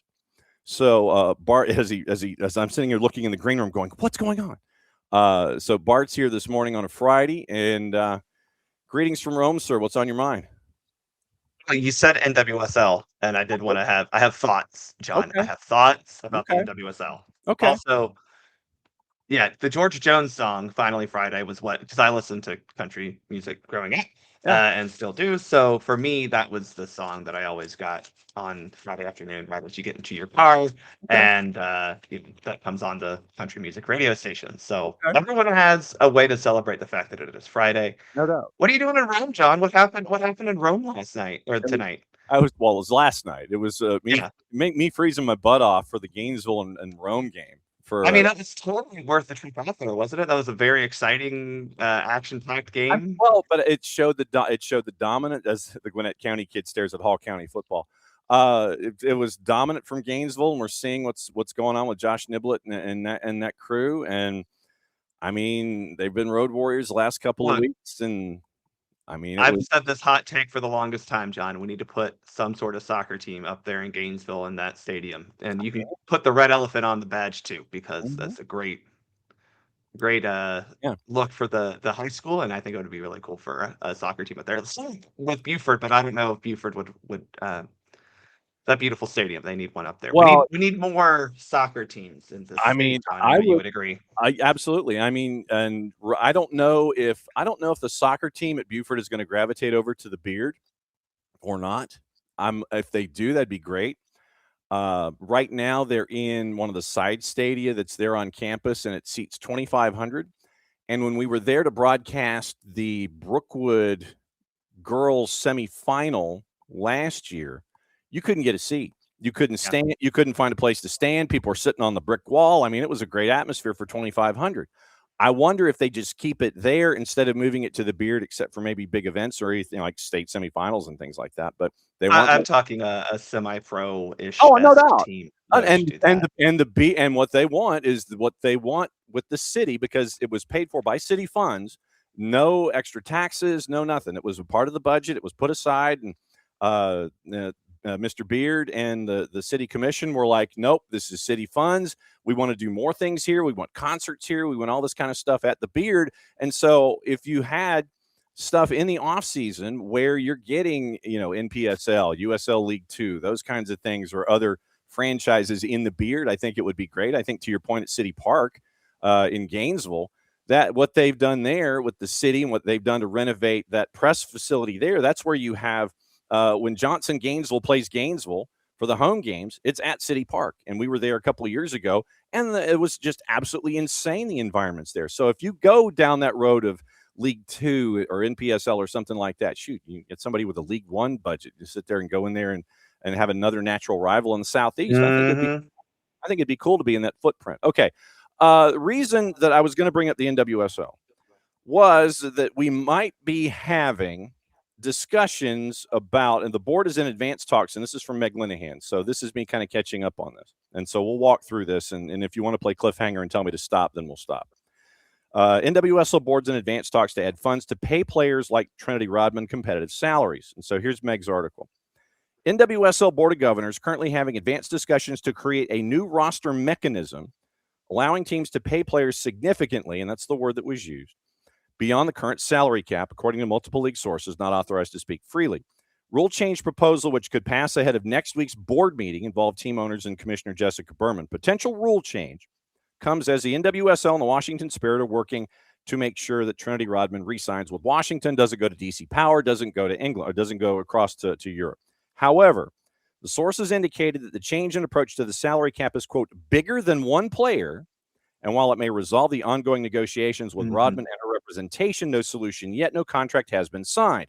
There is, and we got into this before I came up to Rome, the issue of a grievance filed by the NWSLPA against the league on Rodman's behalf over collective bargaining agreement violations, which the rule change would not directly resolve. Even if Rodman signs a new contract under a proposed new rule, the grievance over the league's flagrant, in quotation marks, violation of her free agency rights would not necessarily be settled.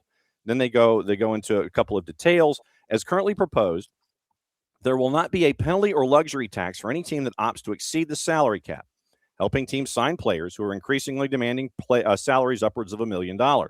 Teams are not limited to using the money on one player as long as salaries meet certain requirements that are not yet clear. Sources believe the approach to the rule change has been to keep it as simple as possible, allow for flexibility in terms of players it can apply to, and potentially allow for further realignment. Currently, the NWSL CBA has a minimum base salary cap each season for the length of the agreement, which runs until 2030. In 2025, the figure was $3.3 million. Increases to $3.5 after the team's revenue share added per the CBA. Board proposal allows spending beyond that final threshold up to a certain amount. That approach is reminiscent of allocation money, which the league introduced ahead of 2020. In 2023, the league also allowed teams to use allocation money to minimize cap hits for players by using it to pay out bonuses and benefits. NWSL announced it would phase out allocation money as a part of rule changes that were announced this summer, though teams would have until December of 2027 to use those funds. Key difference between AM, so I guess it would be it'd be Berman bucks. It was what it would be. Key difference between allocation money and the new proposed mechanism is that rather than going through the NWSL as a middleman for transactions, teams would be able to spend directly on players' salaries outside the cap. If the board approves the changes, Rodman and her representation still need to agree on a new contract. The team's initial offer, which she agreed to, was 4 years, multi-million dollars, which would have paid her significantly more than $1 million a year. Berman vetoed the agreement, saying it violated the spirit of the rules. And so you end up with national attention, so on and so forth. NWSLPA argument. Caucus requested regular updates. And the Spirit's president of soccer operations, Haley Carter, said she was cautiously optimistic. And quote, quote, quote, Alyssa Thompson leaves for Chelsea for more than $1 million. Naomi Girma leaves San Diego a couple of months before that. And so the rule, let me tell you what, while I'm searching for the actual rule, go ahead with your opening statement, sir. I think that NWSL has to reckon with the fact that they are probably the only sport in North America, the only league in North America, I should say, that is truly involved in a global marketplace. I have said many times on this show, NWSL is the most competitive women's soccer league in the world. I think it has the best collection of players in the world from top to bottom. The problem here now is there are plenty of teams in Europe who play in leagues that are not as competitive because those clubs are very rich. They have a lot of money to spend, or in the case of some in the WSL, are willing to spend. Liverpool. And NWSL has to realize that Lyon, Arsenal, Chelsea, Barcelona, even to an extent Bayern Munich, these clubs are willing to pay money to buy good players, right? And so, while yes, Manchester City, Manchester United, Arsenal, Chelsea are spending a lot of money on players to hoard them. Lyon hoards players. Chelsea hoarding players? What are you talking about? Yeah, we're so consistent. This is what we want: equitable practices across men's and women's teams, right? They just buy a bunch of good players and somehow don't have space for them on the roster. They definitely do a lot more of this in the women's game because obviously the market is a little bit different than the men's side. But the point is, unlike MLS, unlike even, I said North America, even unlike Liga MX, unlike obviously all the big four, maybe the only one that's somewhat comparable would be Liga MX, maybe WNBA. But NWSL is trying to get the best players, and they're competing with clubs, not leagues, clubs that are able to pay the best players more money. And they don't have these silly salary cap rules that restrict how much money you can and can't pay on a player. And this is going to be a problem for NWSL. Now, I still agree with the thesis that I've always held that NWSL is going to continue to be the most competitive league, because when you just look at the pure talent, I mean, John, we just watched what was it? Monday? Yeah, still this week. Monday, your girls won a national championship in a game that, featured some of talent that a lot of top flight teams in Europe would love to have. The talent is always going to be here in the United States, between US, Canada, and even being able to get a lot of the CONCACAF talent that exists in this hemisphere.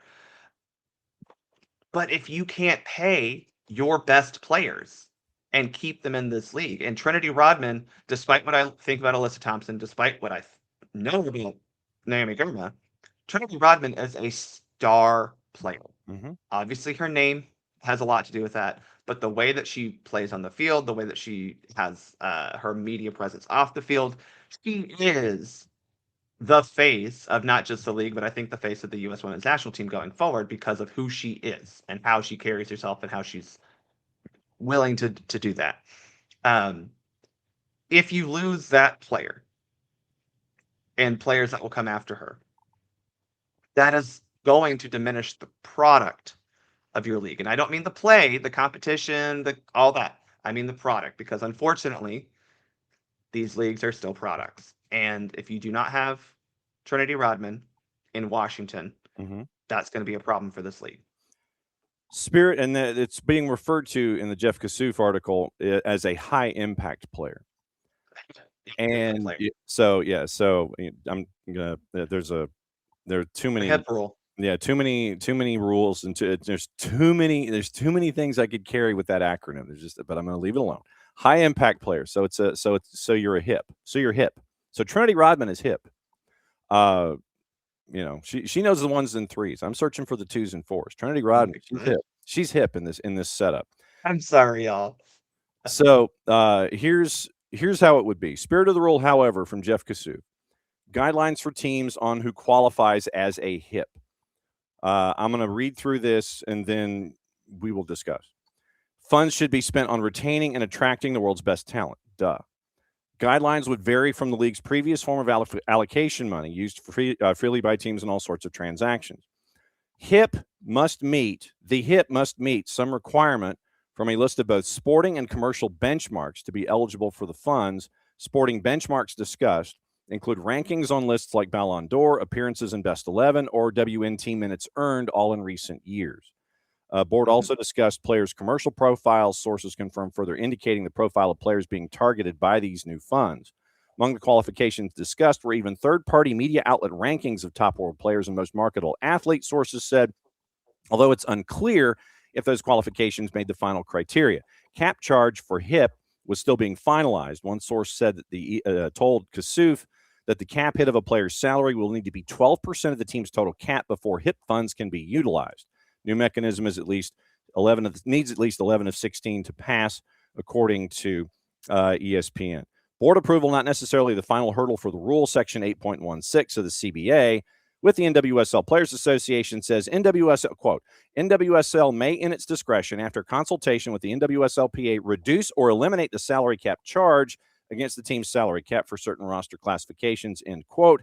The way sources lay out HIP's concept, league is creating a reduced salary cap charge for a specific roster classification. And once again, the board is next week. So this is just me being amateur sleuth here. In Major League Soccer, you have the designated player status. You have 3 DPs available to you. You have a salary cap. You have X number of funds available to you.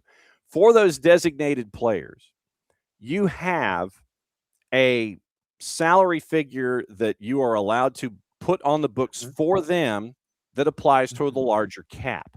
Then you have other compensation, but then you get into the Messi stratosphere.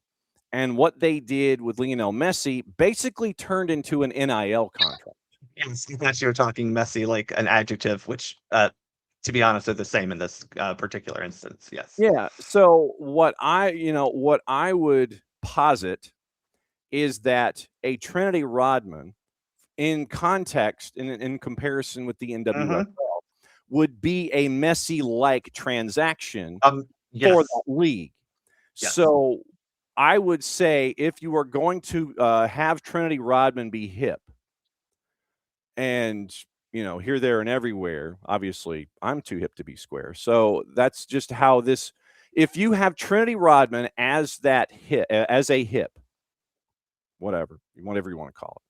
I'll just call her NWSL DP for lack of a better phrasing, because it takes too much thought to sit there and say high impact player. So NWSL DP Trinity Rodman.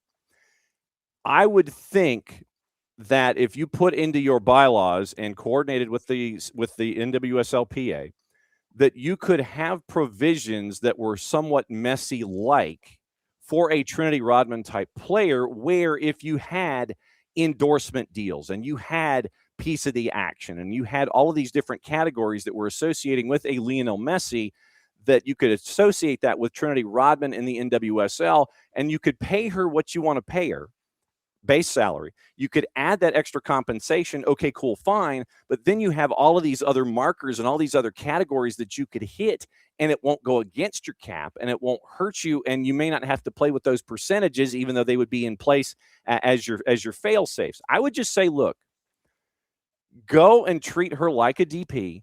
Treat her, give her the Messi-like deal where, okay, NIL is fine. The league coordinates with her. She gets this piece of the action here. She gets her own deals, whatever. I think that, am I oversimplifying it here where if you just treated her like that, then it might be a little easier to navigate this whole thing? Well, I think that's the problem here when,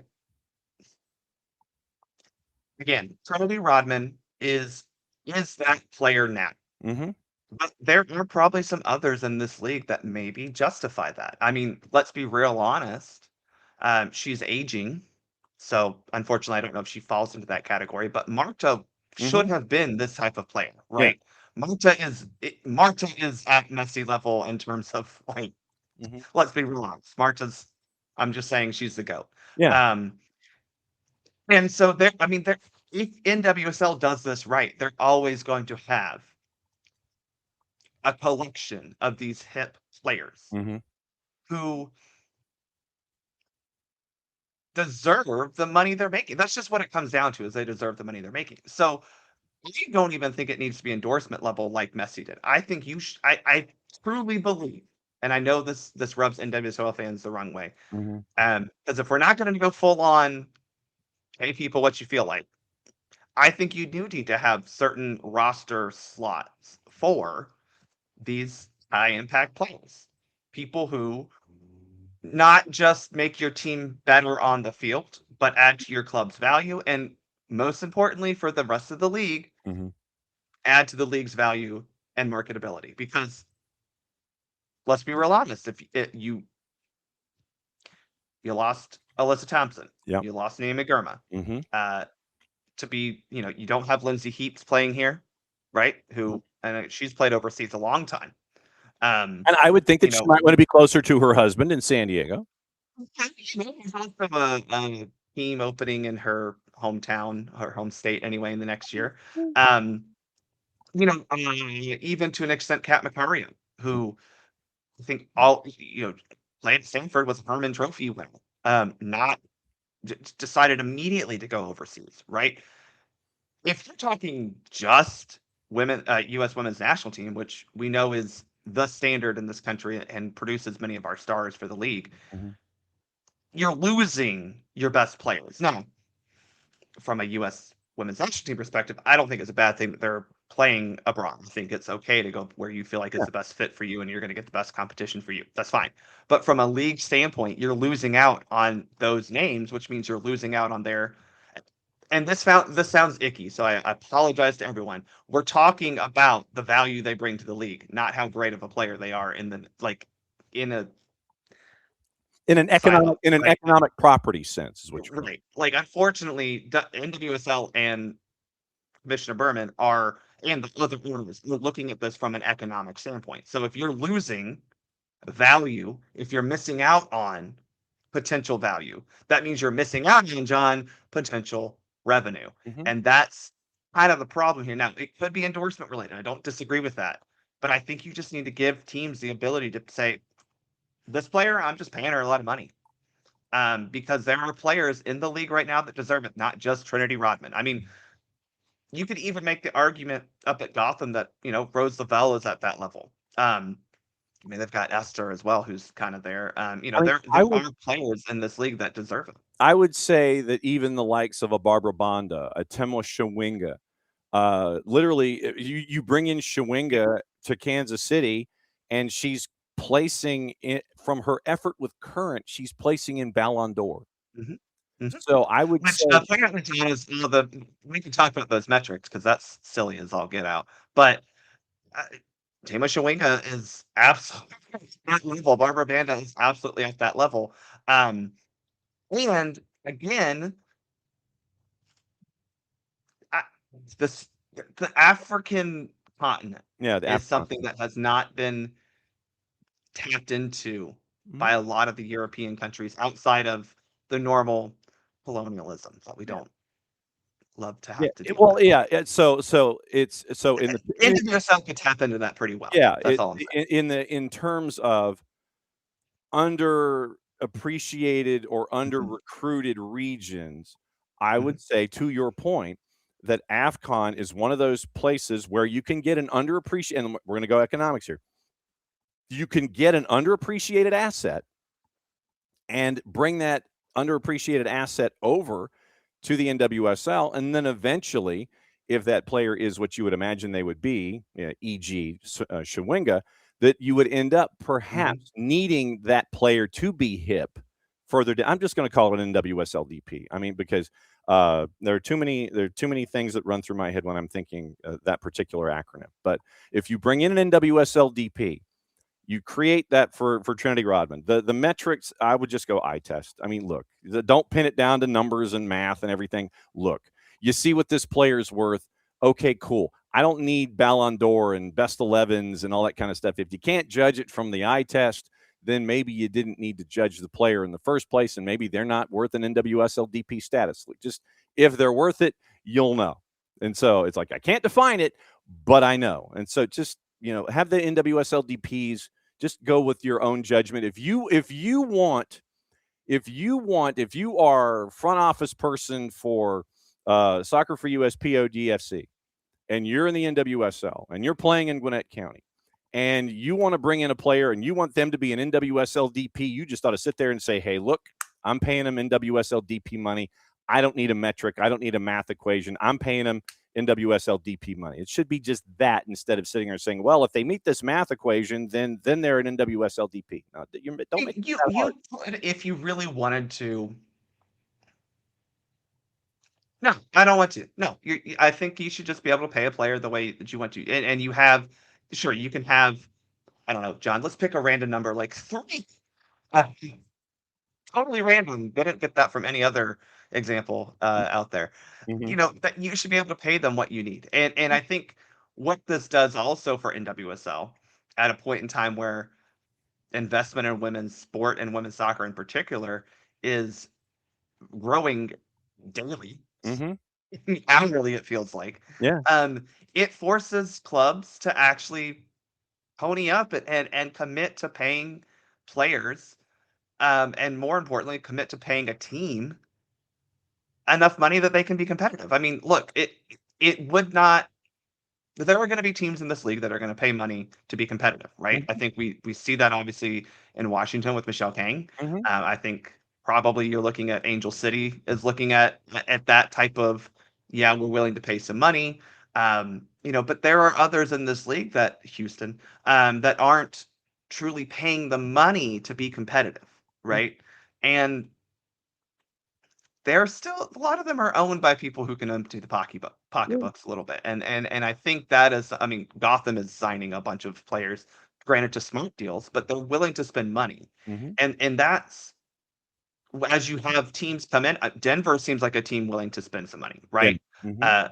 Boston is looking at players, but they're more focused on making sure that their stadium situation's taken care of, and I think that they're looking at for more the economical way of bringing in players.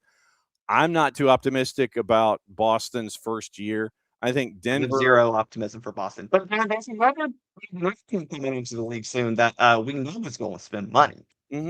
Yeah. And first off, someone get me a live shot of Michelle King and Arthur Blank sitting down together, because that would be fun. I want to see what these two people talk about. But I mean, that's the thing. You have teams coming into this league that seem like they want to spend money, and you have to. I mean, we have, how many times do we have this conversation with MLS?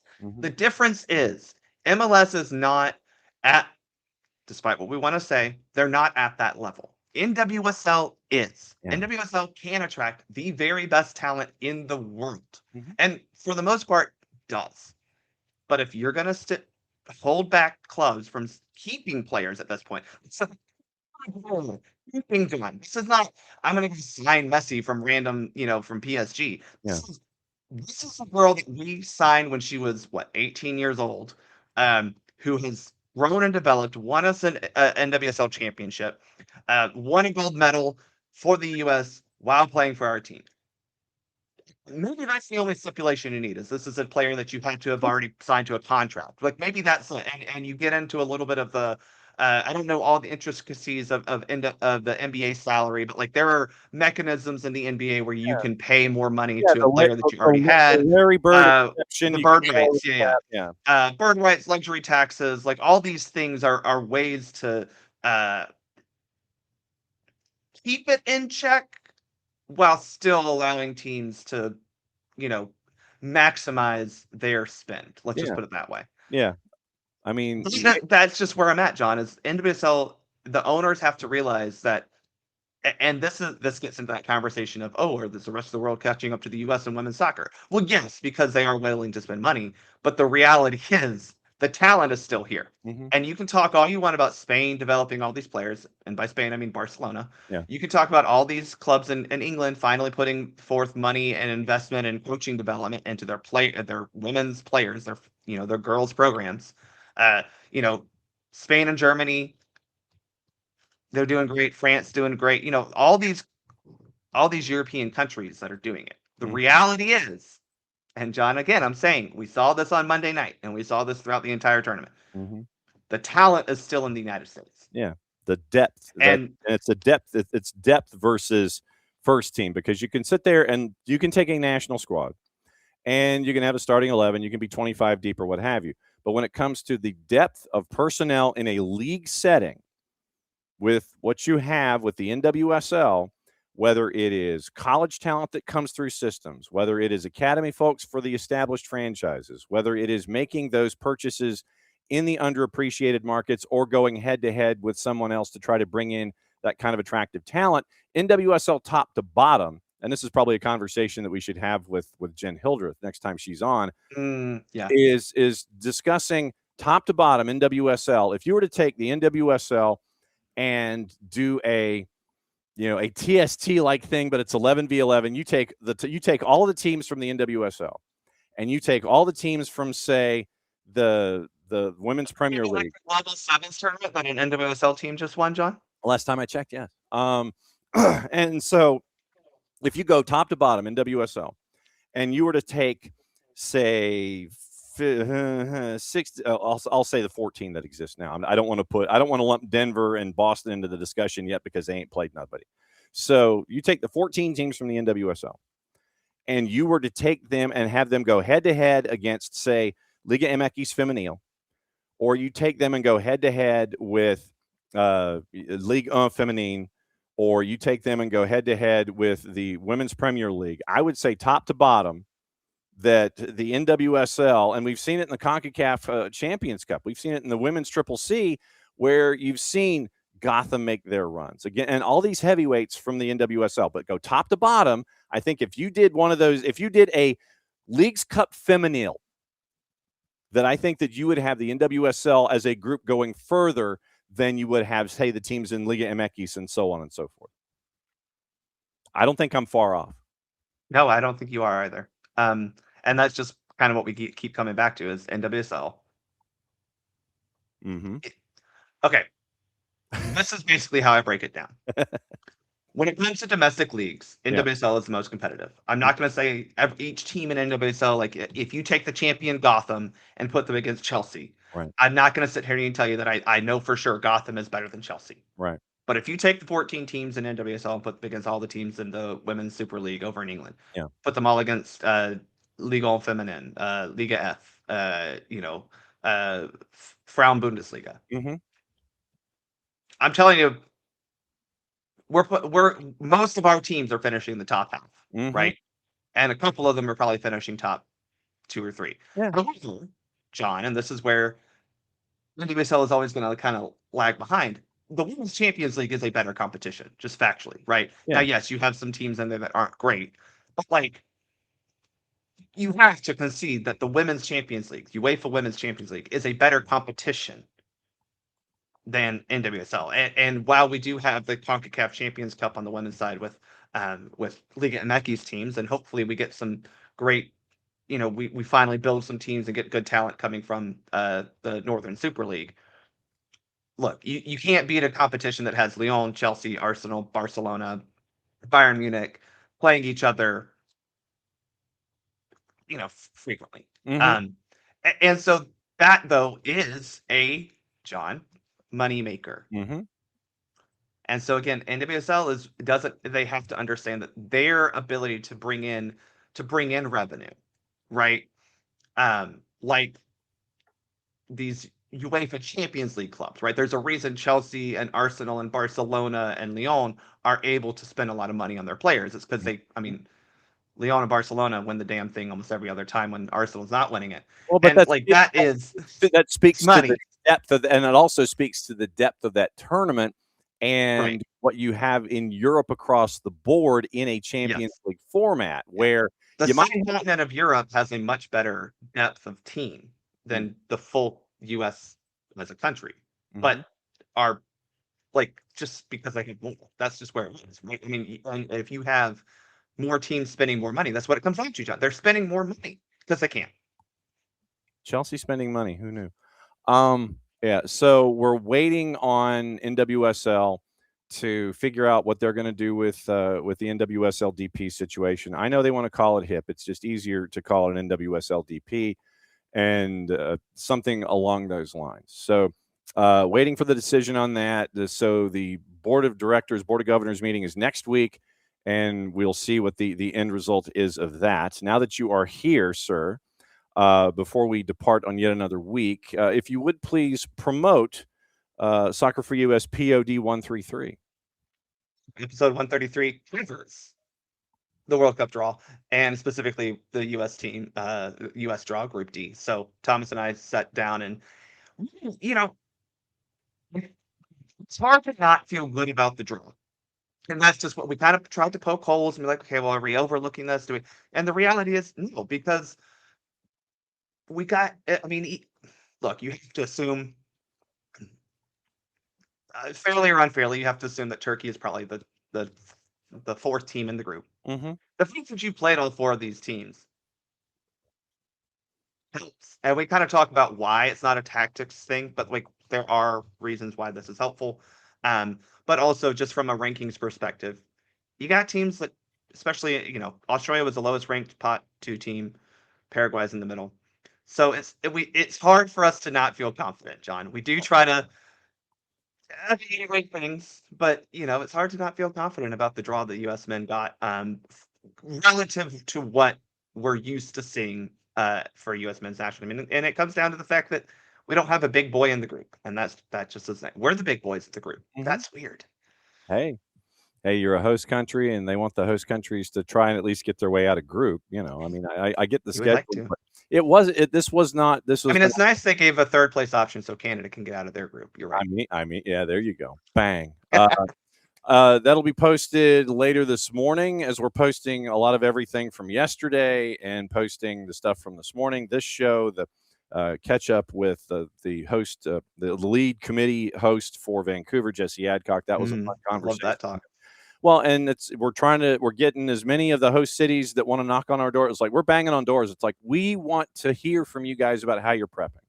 And we thought it was something that was important, especially with all these different cities, all these different infrastructures, all these different approaches to traffic, all these different things. How ready are you, and how ready are you going to be in 6 months' time when the entire planet is ascending on this hemisphere? And we just thought it was important to kind of share notes and have everybody sit there and go, well, hey, I'm going to Dallas. I want to catch up with Joe Trahan. I am going to Toronto and Vancouver, and we're catching up with the host committee leads and that kind of stuff. I want to find out what's going on in Bay Area. I want to find out what's going on in Gotham. But to have those conversations, I think it's important, and we're going to continue to have them consistently all the way leading up to the World Cup. As always, my friend, great to see you. Obviously, I will not see you on Monday because I'm busy. I get to wear a suit and makeup.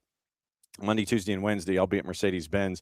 Don't know what the broadcast plans are, so just kind of keep your antennae up as to what's going on Monday, Tuesday, Wednesday. Something's going to happen in some form or fashion. Don't know what it's going to be, but it will be Monday, Tuesday, Wednesday, and when we know, obviously, we'll let everybody know. So, as always, my friend, great to see you. Thanks for dropping by to end my week.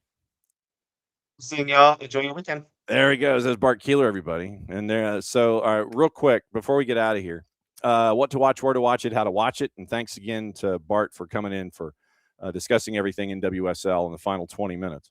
All right. So today, It is Paramount Plus 245. You got Serie A, Lecce, and Pisa. On the Plus, which you can no longer find ESPN 3, so it's just the Plus now. A-League is on this afternoon and this morning. A couple of matches. Women's A-League is going on. They had one match at 6 o'clock this morning, 12:45, 1:30. That's also on the Plus. Bundesliga is at 2:20. Bundesliga B is at 12:30 with 2 matches to choose from. Bundesliga 3, the Tri Bundesliga, is at 1 o'clock, and La Liga is at 3 o'clock with Real Sociedad and Girona. DAZN has the Frauen Bundesliga at 12:30, the French Premier League at 3 with PSG and Montpellier. Deportes, ESPN Deportes has the over-the-air version of Real Sociedad and Girona. BN Español has Angers and Nantes from Ligue 1. It's also on BN in Inglés. Fox Soccer Plus, Serie B, Palermo and Sampdoria is at 2:30. College Cup semifinals, Washington and Furman's at 6, St. Louis and NC State's at 8:30 on the U. Angers and Nantes is at 1 o'clock. And so, since that is the end of the week, it's yet another week here at SDH AM. Thanks to all the guests. If you subscribe to the Off the Woodwork podcast section on the Odyssey app, you'll be able to hear the best of SDH AM tomorrow to get you into your weekend. We got a lot of stuff we got to post that's going to be on our network as well, so set your notifications there as well. And as always, to all of us, from all of us, to all of you, and thank you, Lokeville, for hanging around as long as you did today. It is the end of yet another week, and we'll be back at it again Monday, Tuesday, Wednesday. Like I said, I'm at Mercedes-Benz. I don't know what the hosting plans. I know that Jason will be around in some form or fashion, but I don't know live versus tape and all those kinds of things. Soccer over there Monday night and all that stuff. So just keep your notifications ready, and we'll let you know what's going on with the lives Monday, Tuesday, Wednesday. I'll be back Thursday, and we'll keep rushing toward the holidays, and I might be able to buy some Christmas presents. So from all of us here to all of you there, thanks for yet another week. See you later from Rome, Georgia. And since it is the end of the week, guess what? We go here one more time.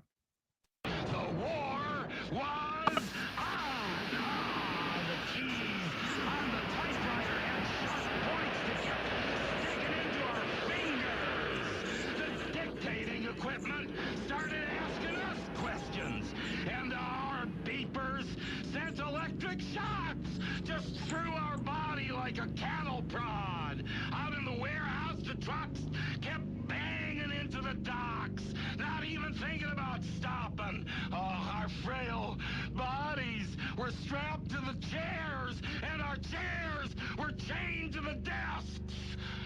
Our pleas for justice were ignored, and the end seemed near. But we busted our slave drivers' little bitty balls. We've charged out of their brick fortress. The streets are ours, the